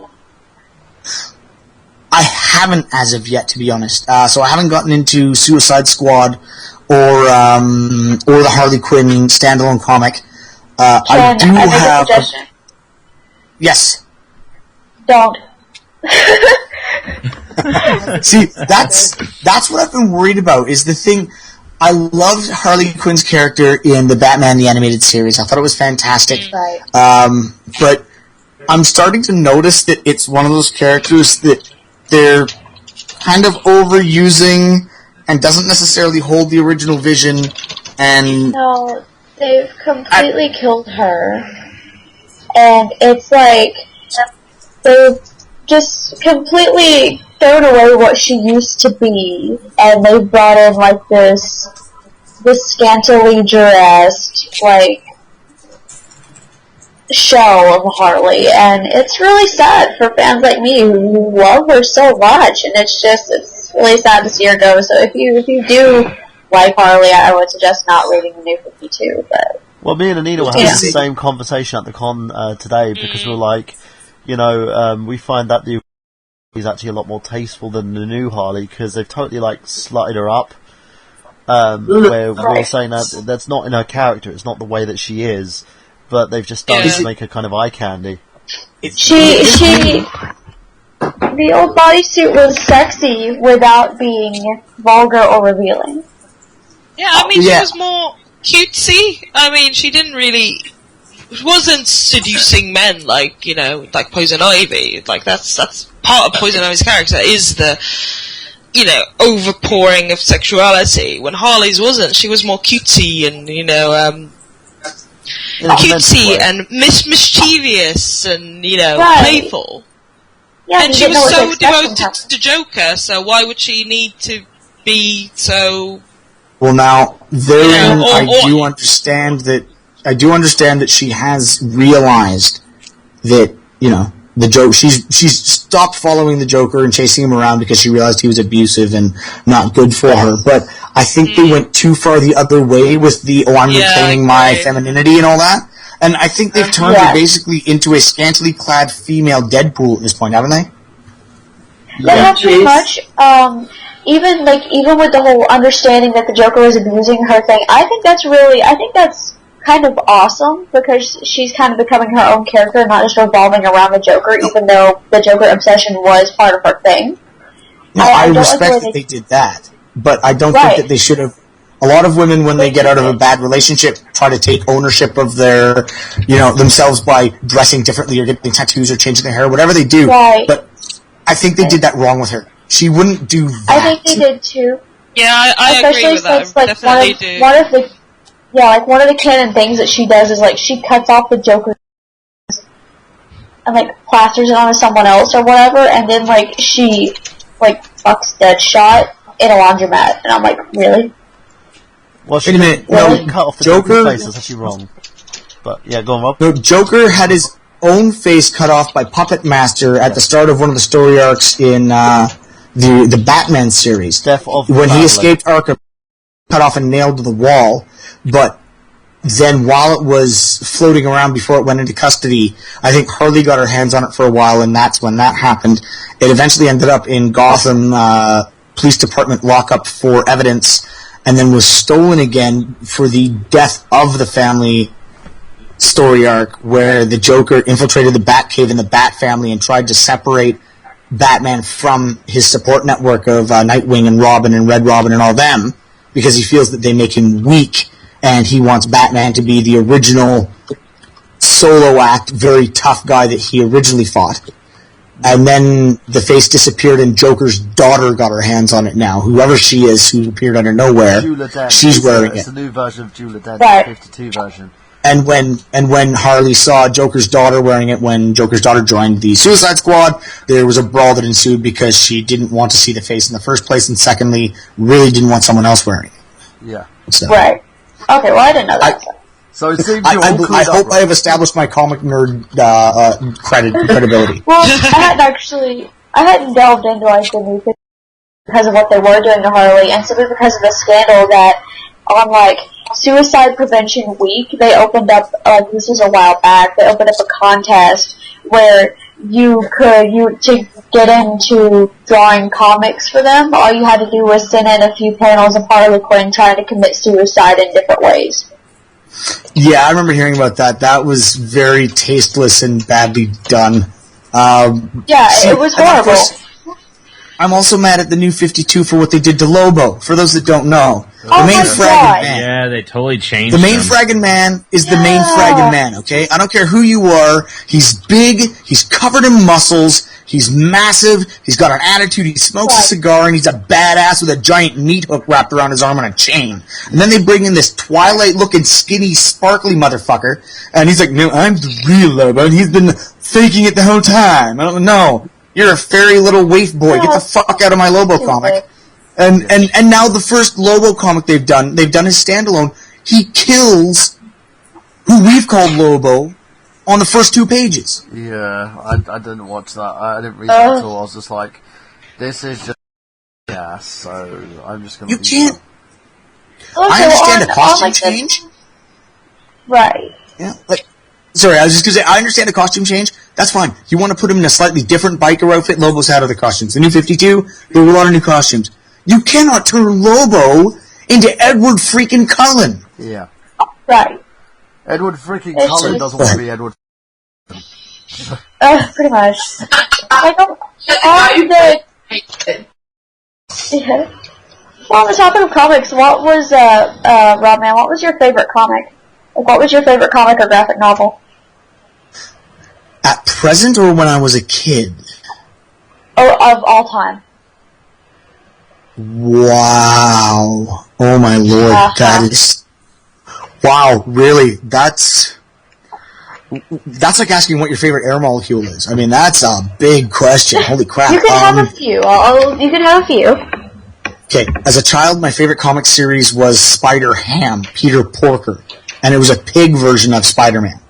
And all of the characters were animal versions. So there was the Hobgoblin, and he was a turkey. And there was Mr. Mysterio, and there was... they were all just different animals. I loved it. I used to read it every chance I could get. I have almost the entire series. These days, it's so difficult. There's been so much good stuff, but I think, to present from what I've read now, because I'm doing a lot of catching up, I think Killing Joke is still, to me, one of the most impactful and powerful I've ever read. And can I just, as a side note, Death in the Family was close, except that they brought him back, which they shouldn't have done. And they even said that on the original print of the graphic novel for that. They said on the back, a death like this in a comic series is unbelievable, but if they ever try to bring Jason Todd back, it's really tacky.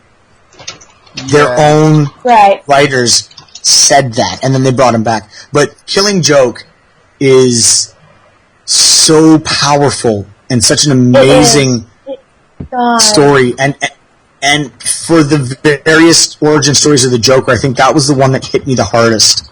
Yes. And just I actually gave me a have whole it. new perspective. Yeah. Rob, you've got a question here for Gaz Cormac. It was aimed for Johnny, but I want to see you answer this.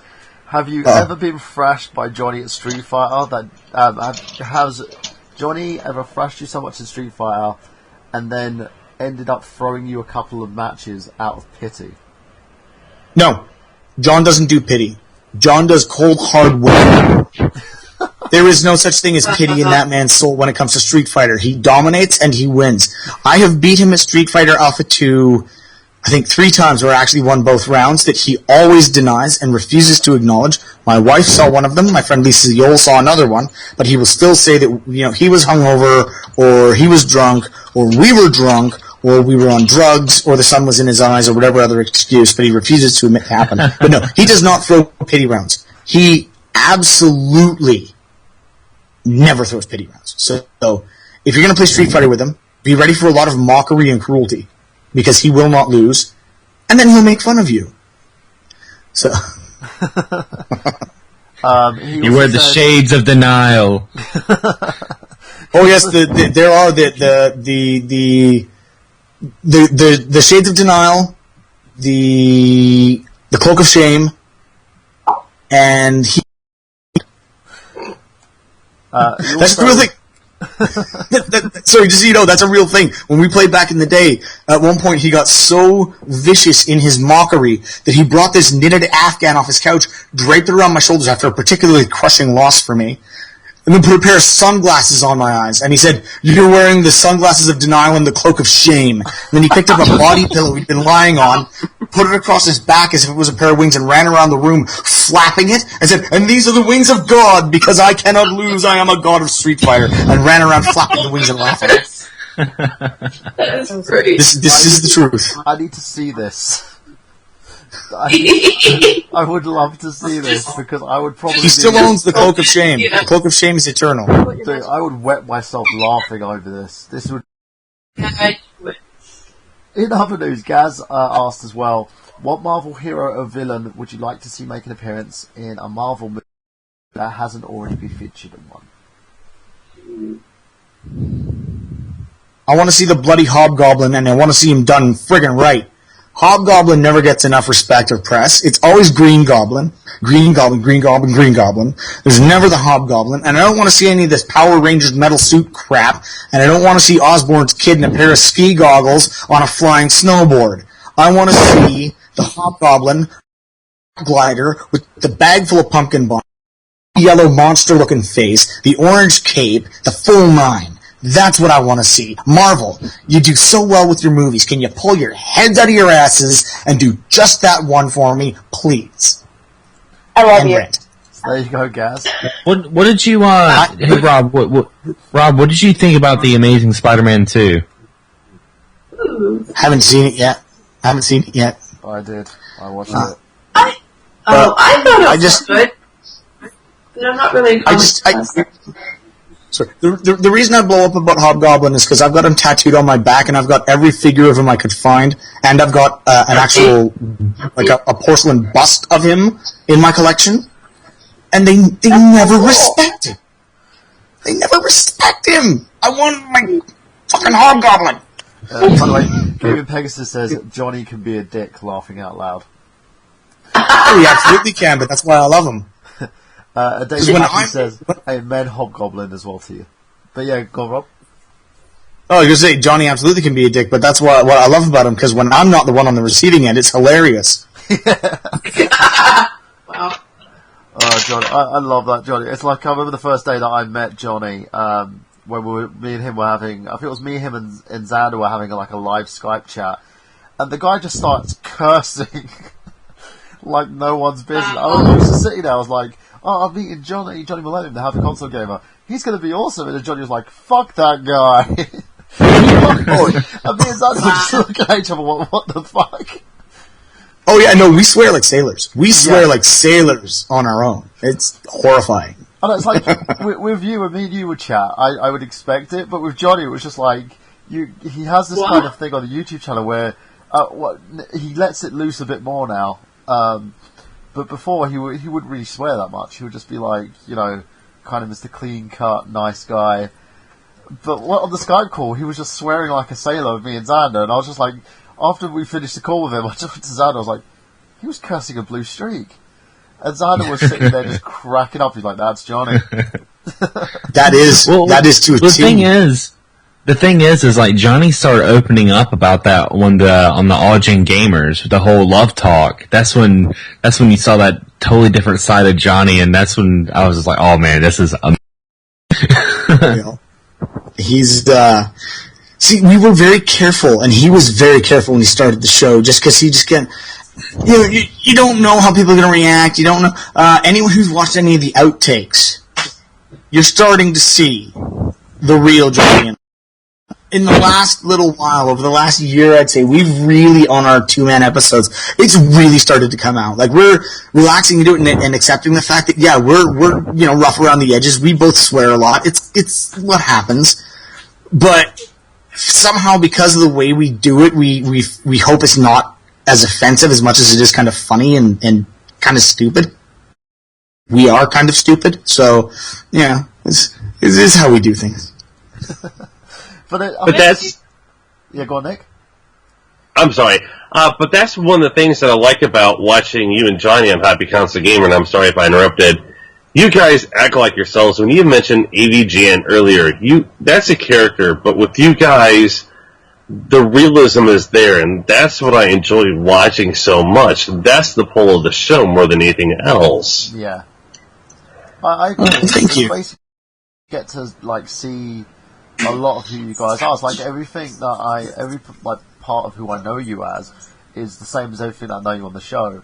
And there's one big shout out I have to give to Rob as well. He wore I Got Gameplay t-shirt on an episode of Happy Console Game, and I remember this when Xander was posting me a clip of the video. He goes, "Look what Rob did! Look what Rob did!" I was like, "What was he? Oh, good, he's wearing the t-shirt." Because I was literally begging the guy to put the t-shirt on on the show and stuff, because we just wanted to see him wear it, basically. Oh, dude, it's going to be on again. Don't worry about that. You'll see it more than once. But it's a fun little thing as well, because it's we made it onto the show in some retrospect, And yeah, go on, Rob. did I mention that a big part of the panel at Portland, there were 3 big announcements that were made at the Portland panel that had the room just cheering like mad. The first one was Johnny and Alpha's podcast, understandable. The second one was I mentioned that I've been doing some voice work for an anime series called Kingdom, which is coming up from Funimation. So if you dare listen to the dub, you will hear me on some of the ancillary characters and things. And the last one was when I announced the Silent Hill TV series, and that it's being worked on by yourself and a very dedicated and passionate group of fans, and that it's being cleared by Konami to make sure that it follows canon, unlike the movies, which really didn't, and they just went nuts. And I made sure to mention, I got gameplay and Retro Unlimited and all of that, and Michael Burhan by name. I said, look for Michael Burhan. He's attached to the project. We will be doing Indiegogo or Kickstarter soon. And then I said, and also, if it does get funded, you will be seeing me as one of the main characters for at least the first season. And people just went nuts. So that has been announced at Portland Retro Gaming Expo. People are aware of it and are waiting with bated breath to give money to it. Just so you know. That's the great thing about this project, and I'm basically for most everybody out there who would know me, and Rob knows me a lot because he thinks I'm trying to kill myself at the moment. I work very, very hard. I've got basically, when I started the Silent Hill project, I wasn't really doing much. Then suddenly I had an influx of game companies throwing games at me for reviews, expo tickets to go to all these expos to start interviewing people because people saw my interviews, and loads of other things thrown at me. And I was just like, whoa, I've got to do all this stuff, and I'm trying to juggle everything at the same time, and also keep my gym up as well, because I basically was so stressed out and I was doing too much. I ended up tearing my back. To the point where my back was kind of slanted, people. It wasn't fun. It wasn't nice to do. And now that I've actually got some time this week, because everything's slowing down after tomorrow. After today, shall I say, because it's today in the UK. After Sunday, I'm hoping to get a few more interviews, and then go into post-production, edit all my stuff, and shoot the remainder footage that we need for the pitch video for the Silent Hill Genesis project. Secondly, we are putting together a nice little animation piece that's being spearheaded by Sarah and Tam, who are working on that side of things for it. And our actor who's playing Harry Mason, James Doherty, is going to be doing the voiceover for that. Once everything is put together, I am hoping, and I keep saying this every single week because I keep trying to get this done, I'm hoping next week that we have the Kickstarter ready and given to everybody to take a look at so everyone can approve on it, because it's a team effort. I will not sign off on anything unless the team approves. It's the way that we do things. And, basically, Brokeback Mountain Burhan, yes, Crampton. Basically, he goes Brokeback Mountain Burhan. I think he's asking me a question if I had sex on a mountain, Brokeback. But yeah, it came up in the chat. I was like, really? And if once that all gets done, we will then push the project on, and I'm going to give it a 60-day. So we're going to do it on Indiegogo. It's going to be a 60-day partial funding. What it means is, if we don't make the funding, or if we go over the funding limit and we get a lot more money, we keep it all. And the reason why I want to do this is, whatever we make out of this, even if it's a little bit, we've got, I'm going to try and put a realization for the pilot, even if it's a 5-minute little snippet that we can do to get this pilot over to Konami. Yeah, so they can basically say yes or no to the project, because we worked really hard on this and I don't want to see it go to waste. If we go over, it also means that I can actually go to the various departments after, all the funding's been used to finance the shooting, the filming, etc. And I can pay people, such as our art department, such as our actors, our very talented actors who want to be on the project. And I can use people that I want to use for the project. Because at the moment, I've delayed casting everyone apart from 3 actors, because I've got to make sure that, 1, because we want to shoot in Vancouver, that we basically have enough funding so that we can actually choose the people that we want. 2, if we do have more than enough, then I can say, you know what, I'm going to pick this UK actor because I want to use that person. I know that person. I know they're good.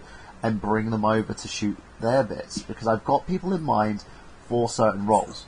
Now, the only few roles that I've been casted, which we'll talk about, is Harry Mason, is of course his lovely wife Jodie as well. Well, she's not his wife in this prequel pilot, of course, at the time, so she's casted in it.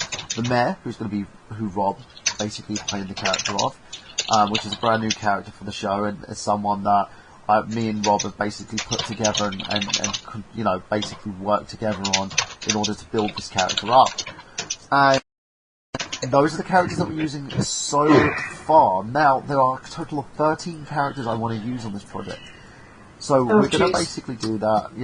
Once the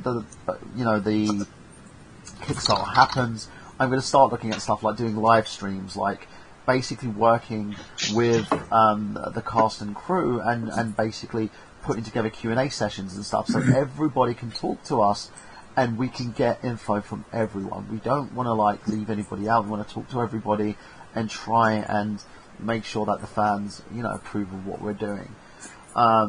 Another person that I can't forget as well who's on the project is Dusty J. Kelly, aka Fungo. He's been a great help for us. He's helped us research. He's been one of our first-hand guys who's helped us put everything together for the project, as well as Rob has been a huge resource. Him and his lovely wife Tam here have been a great resource in terms of the project. So it's a big labour of love, guys. We are doing it. I haven't mentioned it as much as late, but we are doing it, and I'm praying to God this week is gonna be when we get this Kickstarter up and running, this Indiegogo up and running to get this project out. And I also want to give to one of my screenwriting partners a big shout out to Marcus Ieko, who's got a film in production with Bruce Campbell called Welcome to Purgatory. They had the panel today at the MCM Comic Con. Congratulations on him, Tony Cook, and all the gang basically on that. And I will be working with Marcus as well on another project coming up in November called the 48-Hour Film Project. So we've got a lot of stuff going on, including this series, and what I'm going to do once the series is funded, that's it, total dedication is going to be set on that. That means I'm going to end up having to pause my YouTube channel, pause everything else that I'm doing, and focus directly on making sure this pilot works, because I don't want another Gotham. If for those of you who've seen Gotham, you know what I mean. You know what I mean. We had a long talk about this, didn't we? Yeah, we did. It's not going to be like, look, Pyramid Head! Oh my god! This is Pyramid Head before he's Pyramid Head! His name is Everybody's Pyramid Head! Yeah. Well, this is like Oprah goes to Silent Hill, you get a Pyramid Head, you get a Pyramid Head, you get a Pyramid Head, everybody gets a Pyramid Head! There's a Pyramid Head under everybody's chair! So many heads, they're cute! I just have this image of Pyramid Head just strolling in with a cup of coffee, casually. Right? He's wearing a business suit. Yeah. He's wearing a business suit, and then He's wearing a tweed jacket with leather patches on the elbows, yeah, and he's got a cup of coffee. And they're going, good morning, who's everyone. that guy? I wonder who he is. Little pair of round specs perched on the top of the pyramid. Yes, good morning. Yeah, exactly. I'm glad you could all make it. Yeah. He has a fancy apron on. Yeah. Yeah. By the way, guys, I just want to put it out there. Me and Rob are part of a group. Me and Rob and Xander, actually, because Xander just joined us, we're part of a group called Buff Brothers. Michael Yanacito, Michael Wyatt, the head of our group, Mr. Muscle Yoga, as we call him, wants me to plug the group, basically, because he wants to open it up to everybody else out there. If you want to join us, you've got to be serious in terms of your workout regime. It's every week. Rob's coming back into the fold in terms of what he's doing, because he's been out with a hernia. So, he's coming back into the fold, basically doing his workout. And this guy's a machine. He looks fucking lean when he's on. Most people see him in his muscle shirts. You know what I'm talking about, Cramp, tonight. You've been telling me how sexy this man looks in his muscle shirts. So he's doing that. Xander's joined us as well. If you want basically someone who can help you lose weight, who can give you a very nice diet plan and basically help you learn how to train properly and use your body effectively, Mr. Michael Yanacito can do it. And, Buff Brothers is a great place to join. It's a great group to talk with us about it, and you get loads of fun little things that you can do as well, and a nice little community. If you're serious, give Michael Yanacito a message on Facebook, facebook.com/ Michael Yanacito, or you can just have a word with myself, of course, or Rob, and we'll talk to him for you as well.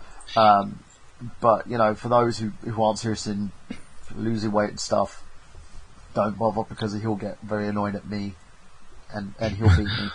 But saying that, I've gone from 16.5 stone to 11.45 stone. That's like 160 pounds from almost like 300 pounds. Now, let's also get another thing out there right now. Like when Mike says serious, he means serious. Like when I started with Yanacito first a ways back, and I downloaded an app called Fat Secret onto my phone. I weigh everything I eat. I register it in there. I have to maintain a certain level of protein, of carbs, of calories, and then he sends me a workout regime to follow for 6 out of the 7 days of the week. And I lost 35 pounds in 2 months with this guy when I first started. And it's unbelievable. But you have to follow what he says, and follow his rules, and you check in every Saturday morning, you weigh in, and then Saturday is swine day. It's the one day of the week you can eat whatever the hell you want, but you must be dedicated. You can't sort of do this for a week and then not, and then do it for another week and then not, and expect results. He'll get you results, but you have to dedicate yourself to this lifestyle. Yeah. So and think about it, guys. I basically was someone who, this is another thing, and I'm going to talk about this extra little thing here. Rob is the guy that basically, you know, he motivated me. That the Happy Console Gamer movie, I talked about the fact that how he motivated me through that. He motivated me again when I wanted to lose weight. My dad passed away from diabetes, and, you know, his body was failing him, basically. And it was a very, very, like, bad situation in the sense I basically could have gone down the same road if I didn't do something about it. And I remember doing an episode of I Got Gameplay with Rob and saying, hey, you know, I need to lose some weight. Rob goes, I've got a guy, you know, well, let me introduce you to him. And he introduced me to Michael, and, you know, we hit it off. And I joined the group, and I went at it really hard. And at the moment, I am in very good lean shape.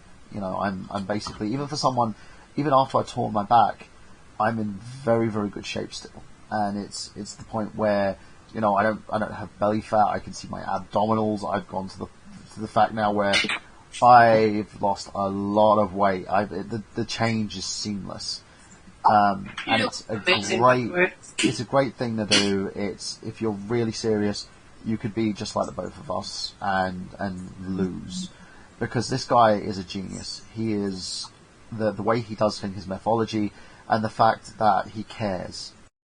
Wouldn't do it. Yeah. He wouldn't ask you to basically do anything if you didn't care. You know, and he takes a lot of his time, his life, and his effort to talk to you and help you figure out what you need to do. I've had a lot of people, you know, who've just said, oh, it's too hardcore, I'm not going to do it. But I've had others like myself, like Rob, who've stuck through it through thick and thin, and we've seen the results. You know, within, like, I think I started losing with it immediately. You know, within 6 months, I dropped weight severely because yeah. You've got to remember, though, you were a wrestler, so you were in really solid shape for a long time. Your body returned to that faster than most people, so they shouldn't expect as amazing a results as you've managed for everyone, especially if they're the first time they've started doing a routine like this. However, I've pretty much fallen back to square one. I am back up to 226 pounds as of this morning. So I started at 225 when I started the program. I will be posting regular weekly updates, not only in Buff Brothers, and Mike and I have, which gets very confusing, have a iMessenger chat that we do. I will start putting them up on my actual Facebook as well, so that people can see. So that those who aren't in the group, if they want to see, you will be seeing weekly updates every Saturday of the shape I'm getting into. I'll be putting up photos of, I've got a full weight set now in my basement, so I have zero excuses. I have an elliptical trainer that someone was throwing out that I saw in my neighborhood, picked up and brought it home, and I've got a weight bench and some free weights and stuff. Zero excuses. I will do this, and you will see what his plan can do for you too. So I just want to let you guys know that. But Mike, Mr. B, your transformation has been unbelievable. It's stellar. Part of it because your body was used to that shape, but also because, man, this guy is a machine.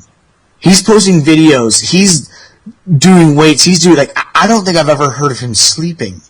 But, I mean, he'll be at the gym 2 in the morning, 3 in the morning, 7 in the morning, 8 at night, noon. It doesn't matter. This guy's in the gym crunching out sets like nobody's business. And look at the results.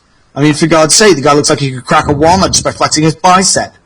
So, you know, it's there. It's there. The weight falls off and the muscle comes in. So, yeah, and it's the big thing, I think, with Rob as well.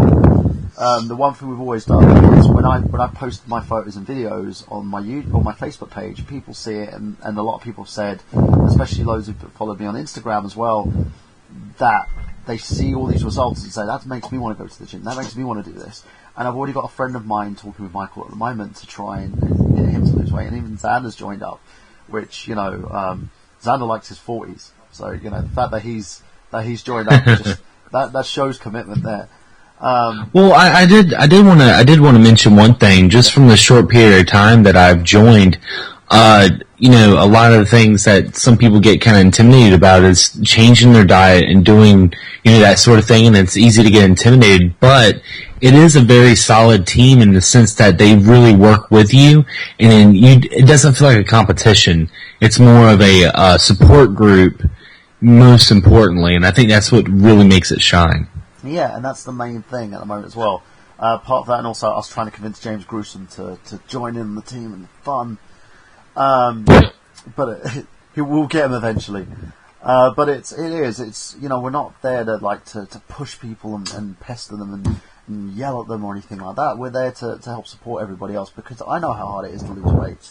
My family, because I'm Turkish Cypriot, genetically we're fat. That's genetics.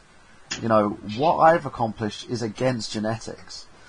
But I managed to do it, as Rob said, because one, I have, basically, I did this before, I accomplished this before. But secondly, it's because I have the urge to do it. And I'm very highly motivated. I will never, back away and say, you know, I'm not going to do something. It takes a lot to push me down to the point where I'm going to go, I can't do this. Because I always believe you are only as good as what you put in. And every time I'm down, Rob's there to pick me up. If I'm feeling low, Michael and Rob and Xander and everybody are there to pick me up. And that's one thing I can attest to Buff Brothers, and it's also what I can attest to I Got Gameplay and everything here. The relationships for the show that we've all forged. It's amazing what I Got Gameplay has done, for all of us. You know, as I said, I went from idolizing Rob and Johnny to actually having Rob as a member of my family. You know, if you look at my Facebook, he's actually listed me as family there. That's a big thing for me. You know, Xander as well, brother from another mother. You know, me and him have become really close over the past. I think it's is it a year, Xander, that we've known each other for? Yeah, it's about a year now. About a year, yeah. Zach Latour as well. He couldn't be on the show today. Again, you know, family. It's Nina, who's just who joined our family quite recently, and she knows what I'm like. You know, we went to a con together today, and we were just it was mostly us being buddy for the whole time and just spending time together. It was great fun. Yeah, it was it's just this is the most welcoming group I've gotten into, I have to say.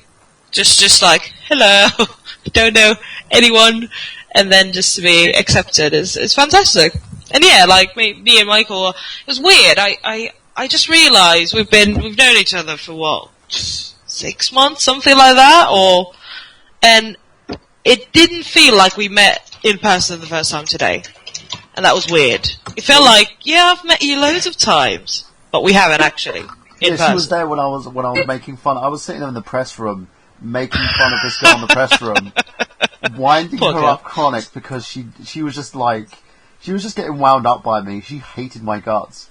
But I kept saying to her, you know, I can see the sexual tension right now, you and me. And Anita's just sitting there cracking up in the background. She goes, you're not this bad, and I Got Gameplay. I'm like, of course I'm this bad. And I'm sitting there making loads of dick jokes and stuff, and just basically saying to her, you and me, come on, You know, when is this going to happen? When is us? I can see it. And she was just like, every time she had an issue with me changing t-shirts. I kept changing t-shirts just to piss her off. In fact, she's like, "Why are you in a different t-shirt?" Yeah, it was whining. Yeah, literally. Freak out. And like maybe one more hour, and she probably would have punched you. Or I she could would just see have it. exchanged Just numbers, I clench- think. Yeah. Your fists. Oh, jeez. Yeah, I think she's like praying to her god, whatever her god is, to like, please, can he not come back? Yeah. It's a fun experience, you know.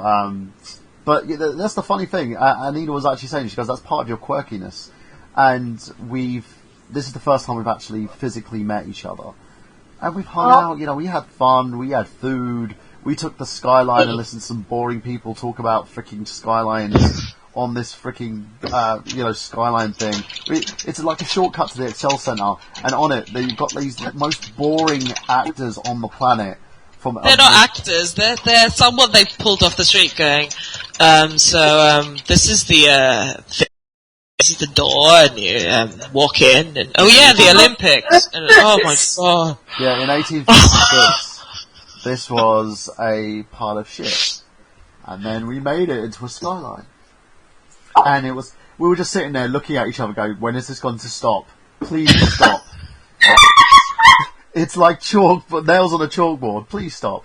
And God! But we had so much fun. Worst thing was they kept calling it a flight. I'm like, this is not flight. This is a cable car. We're being suspended over the Thames. We're not flying. It's not or anything. Worst guide ever. Exactly, worst tour guide ever. But also, I give a shout out to Dan Pettifer, who basically gave Anita the ticket. Dan, I've got your money if you're listening. Make sure you pick it up.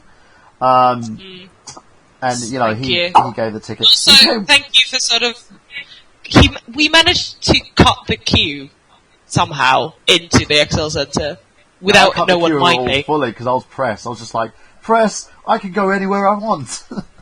I know, we were just like, we hate you.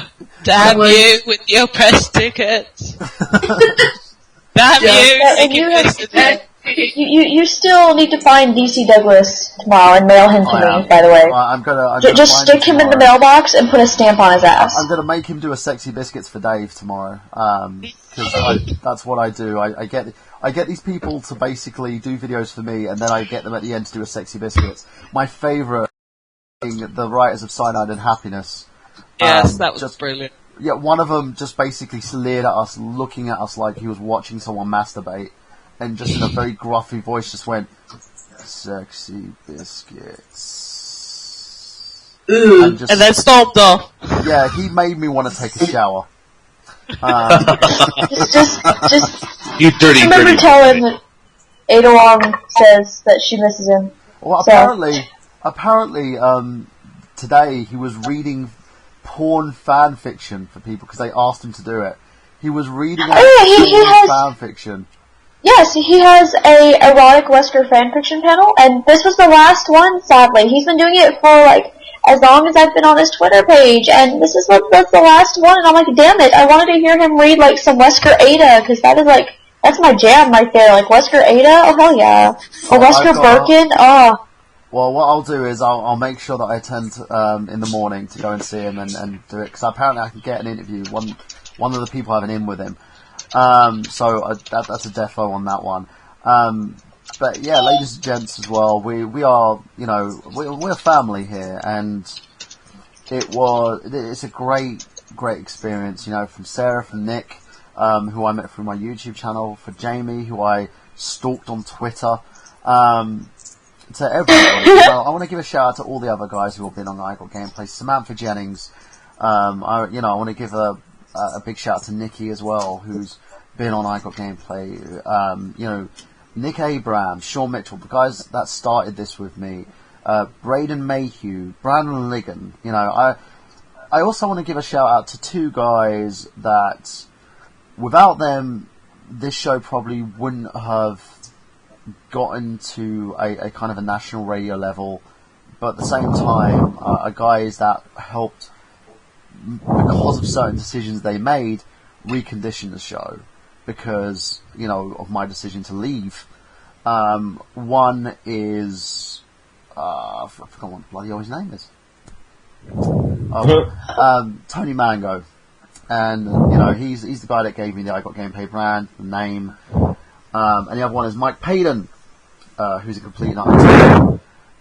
So yeah, Payden, you know, introduced us to Mega Powers Radio, but in the end, you know, we left that place and we moved on and did our own thing. And, you know,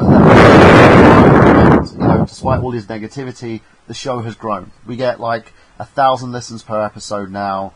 We are doing so well. We've had so many celebrity guests. Episode 101, we've got John Gamester coming up, guys, you know, and without the fans, without the listens, without each and every one of you, without everybody here, you know, we wouldn't be where we are. So I want to say a big thank you to everybody, and let each and every one of you guys know that you are this show. Everyone who listens to it is this show.